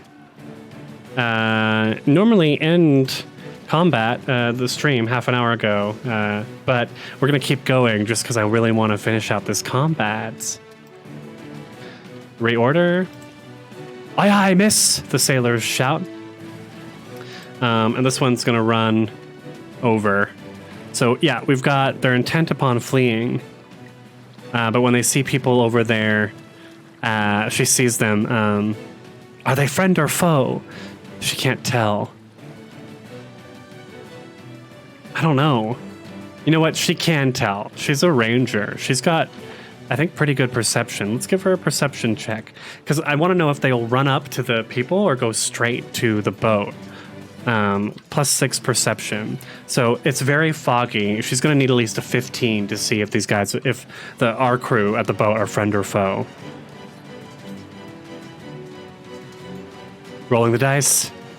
As always, rolling the dice. A 12. She doesn't know. She's like, head for the starboard boat. So this guy moves 5, 10, 15, 20. No! The enemies aboard! Enemies over here! And he will go and strike out at Sandara. 18. That is a potential hit in her instant chainmail armor. It's like black chainmail that's been summoned from Besmara's plane. With the fog, there's a 5%. It hits. And Sandara takes her first damage for the combat at 4 points. This guy hears that guy. I'll head to the port side boat. We can still release it. 5, 10, 15, 20, 25. And he begins working on the boat. It's Sandara's turn next. I think she's going to take a 5-foot step back here. And she grabs with her free hand. She's got the rapier in one hand. And with her free hand, she grabs at the wooden holy symbol around her neck. Besmara bless, Besmara bless. Summon Besmara. You must send one of your entities to help us here. Send one of your entities to help us here. And she begins casting Summon Monster. Summon Monster. It's going to be a water elemental. Summon Monster 2. Nice. Yeah, a small water elemental. Sweet, sweet. It's Haslin's turn. We've got to stop those guys over there. So he's going to run down 5, 10, 15, and he's going to use another one of his mythic powers to roll a... Oh, shit. Contrabard didn't continue his bardic performance, so he doesn't get the bonus there. But this is going to be... He's going to roll a surprise attack with one of his mythic powers. 24, that potentially hits. Fog, don't fuck me now. Yes! So he hits the guy for 1d3 minus 1 plus 1d6 points of damage. For 6 points of damage. The surprise strike. Yeah. Oh, you add your tier to the attack roll, so that he does get a bonus to that. Anyway, that's 6 points of damage as he hits this guy. And because it was the mythic power lets him make that's a regular attack in addition to it, he's going to go ahead and do that. 15, that hits potentially if the fog doesn't fuck it up. And he's going to do 1 point of damage. Those little gnomish weapons don't do much damage. Spear is also going to move 5, 10, 15, 20 right here, and he's going to use a regular attack to spear at the guy. 1d20 plus. He's power attacking. Does he still have power attack on? Let's turn power attack off. He doesn't need to do that much damage, and he really just needs to hit here. 17, that hits for 1d6 plus 4 points of damage, which means he's dead and dying. Ah! Damn you! The Rahadumi officer shouts out, "You're killing all my men!"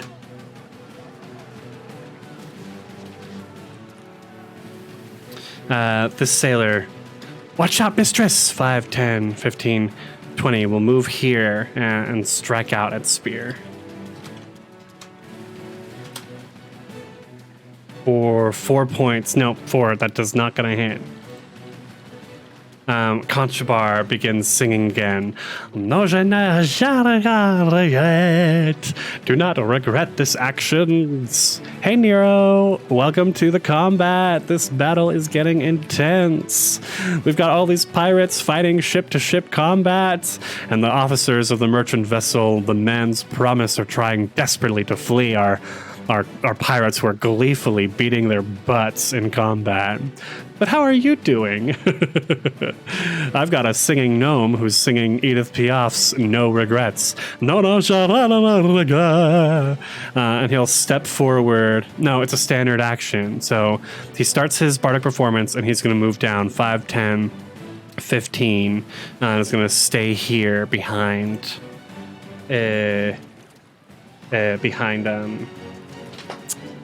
what's his name? Haslin. He's one of the main characters. That was a bardic performance from Conchabar. He's only got one more round after this that he can continue, but that's fine. Okay, we're in round 10. It's been 2 minutes, which means Spear's AC is back down to 18. His Shield of Faith is over. Wow, I can't believe it. We went through 2 minutes of combat. No, that's 1 minute. 10 rounds is 1 minute. Perfect. So the Shield of Faith is still up. He's at 20 AC. Very nice. Okay. So we've got this sailor here. He sees her step back and is doing spells, but he doesn't care. He needs to get to the boat. 5, 10, 15, so 20. So he's avoiding attacks of opportunity, and we'll go to stab at Spear. For a 20, that might hit with the fog. 67, that does hit. 1d6 plus 1 for 2 points of damage. Not great. Happy holidays. They end too soon, don't they, Nero? It's so unfortunate. This sailor is dead? Did he kill him? He did. Holy shit, the sailor's dead. Fuck. Okay, that means it's Sandara's turn, and we're in round... That's right. Okay, so Sandara's water elemental appears at this point. A shark made of water, and it's going to appear right here to flank. Let me go ahead and pull open the stats for a water elemental. A small one.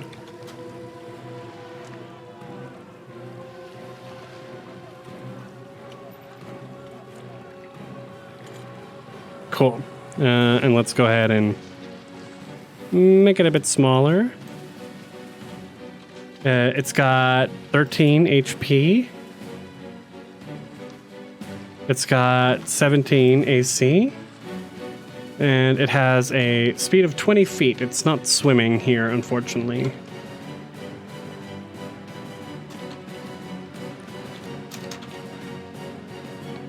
Perfect. It appears on her turn, and it's going to go ahead and slam into this pirate using the flank from Spear. It also gets a +1 because it's inspired by the bardic performance that's happening. And even with all of that, it still misses. Jesus, are you serious? No matter. Sandara's going to 5, 10, 15, 20, move up and strike out at him with her rapier. +5. Natural 20! Critical hit, Besmara, bless! Unfortunately, that's not a critical hit. It does not confirm. But that's still going to hit for 1d6 plus, what is it, 2 points of damage? Yeah, 2 points of damage. Nice. For 7 total. Hell yes. Hail to the yes. Hail, hail to the yes. We go to Haslin, who is going to take a 5-foot step down here, and he's going to use his last mythic ability to surprise attack this guy. I gotta remember, Spear is not battling alone anymore, so he doesn't get those. He doesn't get those battle bonuses. He's no longer by himself. He does a little bit better in combat when he's fighting by himself. But no matter, Haslin goes in for a surprise attack, 1d20 plus 7, and it gets a flat-footed. Yeah, pirates. That's gonna hit.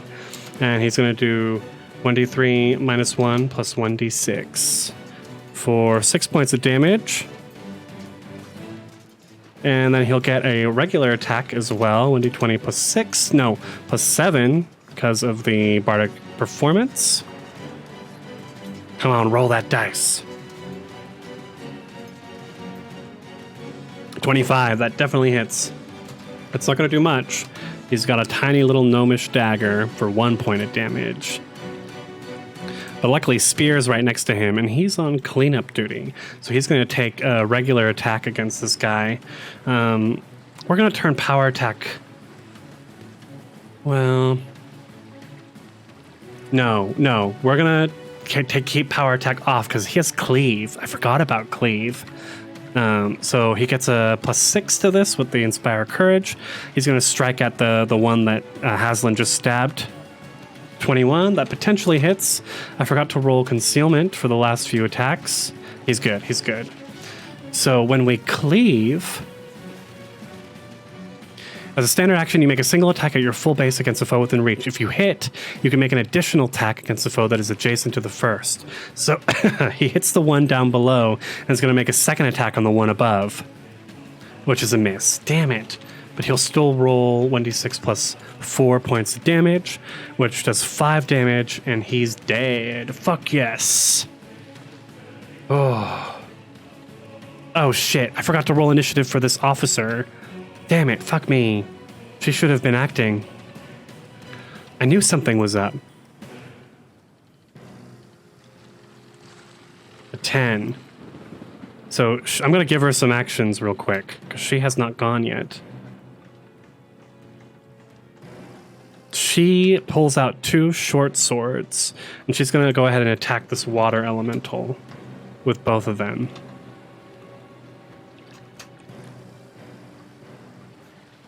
Yeah. And make 2 attacks in short order, which means 2 concealment checks. The first one misses, but the second one's a potential crit. So it hits, and it does not crit on the creature. Good. Anyway, the creature is immune to crits because it is a elemental that does 6 points of damage. She slashes most of the water off of it. Okay, we'll leave it there. Back to Spear. Yeah, that cleave finishes his... Well, no. He's going to use another one of his mythic abilities, because he's got quite a few of those left. He's got a lot of those left. And make a full attack with advantage on the pirate, the sailor in front of him. 13? Nope, that misses just barely. The pirate's able to dodge the attack, or it hits his armor, or it misses. Oh shit, he's not feeling good about this. We're not going to escape! He shouts to his mistress, who says, Defend the boat with your life! She says apologetically. So he's going to go ahead and strike out at Spear. And misses terribly. No, je nada regret. Conchabar uses his last bardic performance This is the last round. We'll get this. Steps forward and is going to stab with his rapier. With the sword cane, rather. 15, that does hit.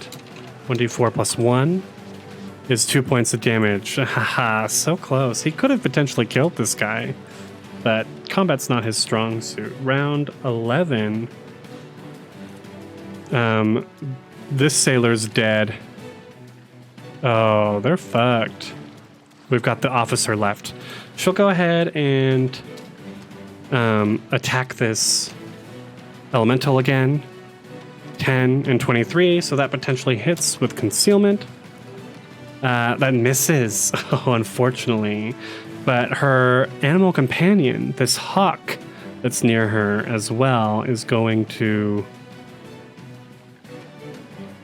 swipe down and do 2 talon strikes and a bite at the elemental, and misses on all of them. Jesus. I think Sandara will step here and strike out at the officer with her rapier. You dare strike? You dare strike at Besmora's creations? Then suffer, she says. Look at the spirit of battle moving through this otherwise kind of genteel lady. That's an 8, unfortunately. That is still a miss. Haslin, are you out of surprise strikes? Was that his last one? Yes, it was. So he's going to go ahead. He's not flanking, so it's not even a sneak attack. Shit, fuck. Go for it. I mean, what's the worst that can happen? He can't be attacked by it. By failing. So that hits. 1d3 minus 1. He does 1 point of damage. Oh, so close. Which means it's Spear's turn on cleanup duty. 1d20 plus 6. We're so close to the end of this combat. Thank you all for joining me. 13. That's, no, he's flanking. That's a hit. Concealment? That misses because of the fog. Jesus. The sailor's going to take a 5-foot step because he realizes he's flanking, and strike at Spear once more. 18 misses because of the Shield of Faith, so it clangs up against the divine energy that is surrounding him.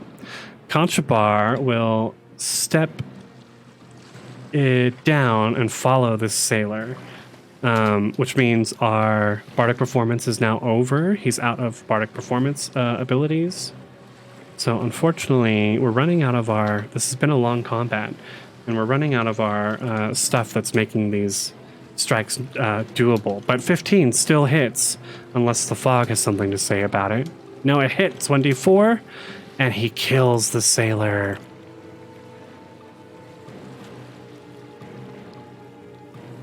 We go to the officer, who sees her men falling around. No, this can't be. And as they all kind of like turn around her, she grabs her hand. Fine, I surrender, please. You must have some sort of honor. And as she surrenders, Sandara says, you're lucky. We do have some sort of honor. She begins tying her up. So, we are now at the end of our session. Cheers, everyone. Combat is ending. The battle is dying down. And the crew of the Wormwood have taken possession of a new ship named the Man's Promise. I want to thank you for being here with me today for this extra long stream tonight. Let's look and see if there's anyone streaming for us to raid tonight. I want to thank you all for being here as always. I very much appreciate it. I know that this stream is quite different from some of the other streams that I do. but it's quickly become my favorite stream. I enjoy it quite a bit, and I honestly like it's a very fun stream for me. I'm enjoying these. Even a solo combat like this is fun, just in theory or practice. Normally we would stream or raid our friends at Manapot, but unfortunately they are not streaming today. So I'm taking a quick look at my follow list, trying to see some folks to raid. Let's see who else is playing Pathfinder right now. That's always a good guess, a good start. I also like to raid LGBTQ folks, so I'm primarily looking for Pathfinder folks who are also playing, or also LGBTQ. Don't see any one of those, but I do see. Let's look. The heist? That sounds fun. Pathfinder fluff time. Let's go with the on the lower end of things.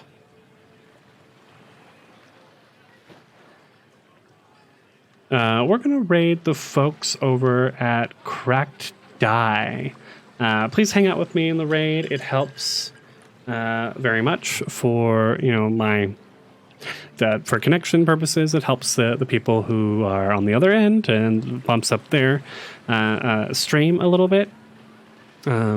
Yeah, we'll be back either tomorrow or Monday with some more Dishonored, and I'll be back next Saturday, of course, with episode 8 of The Spear and the Sea.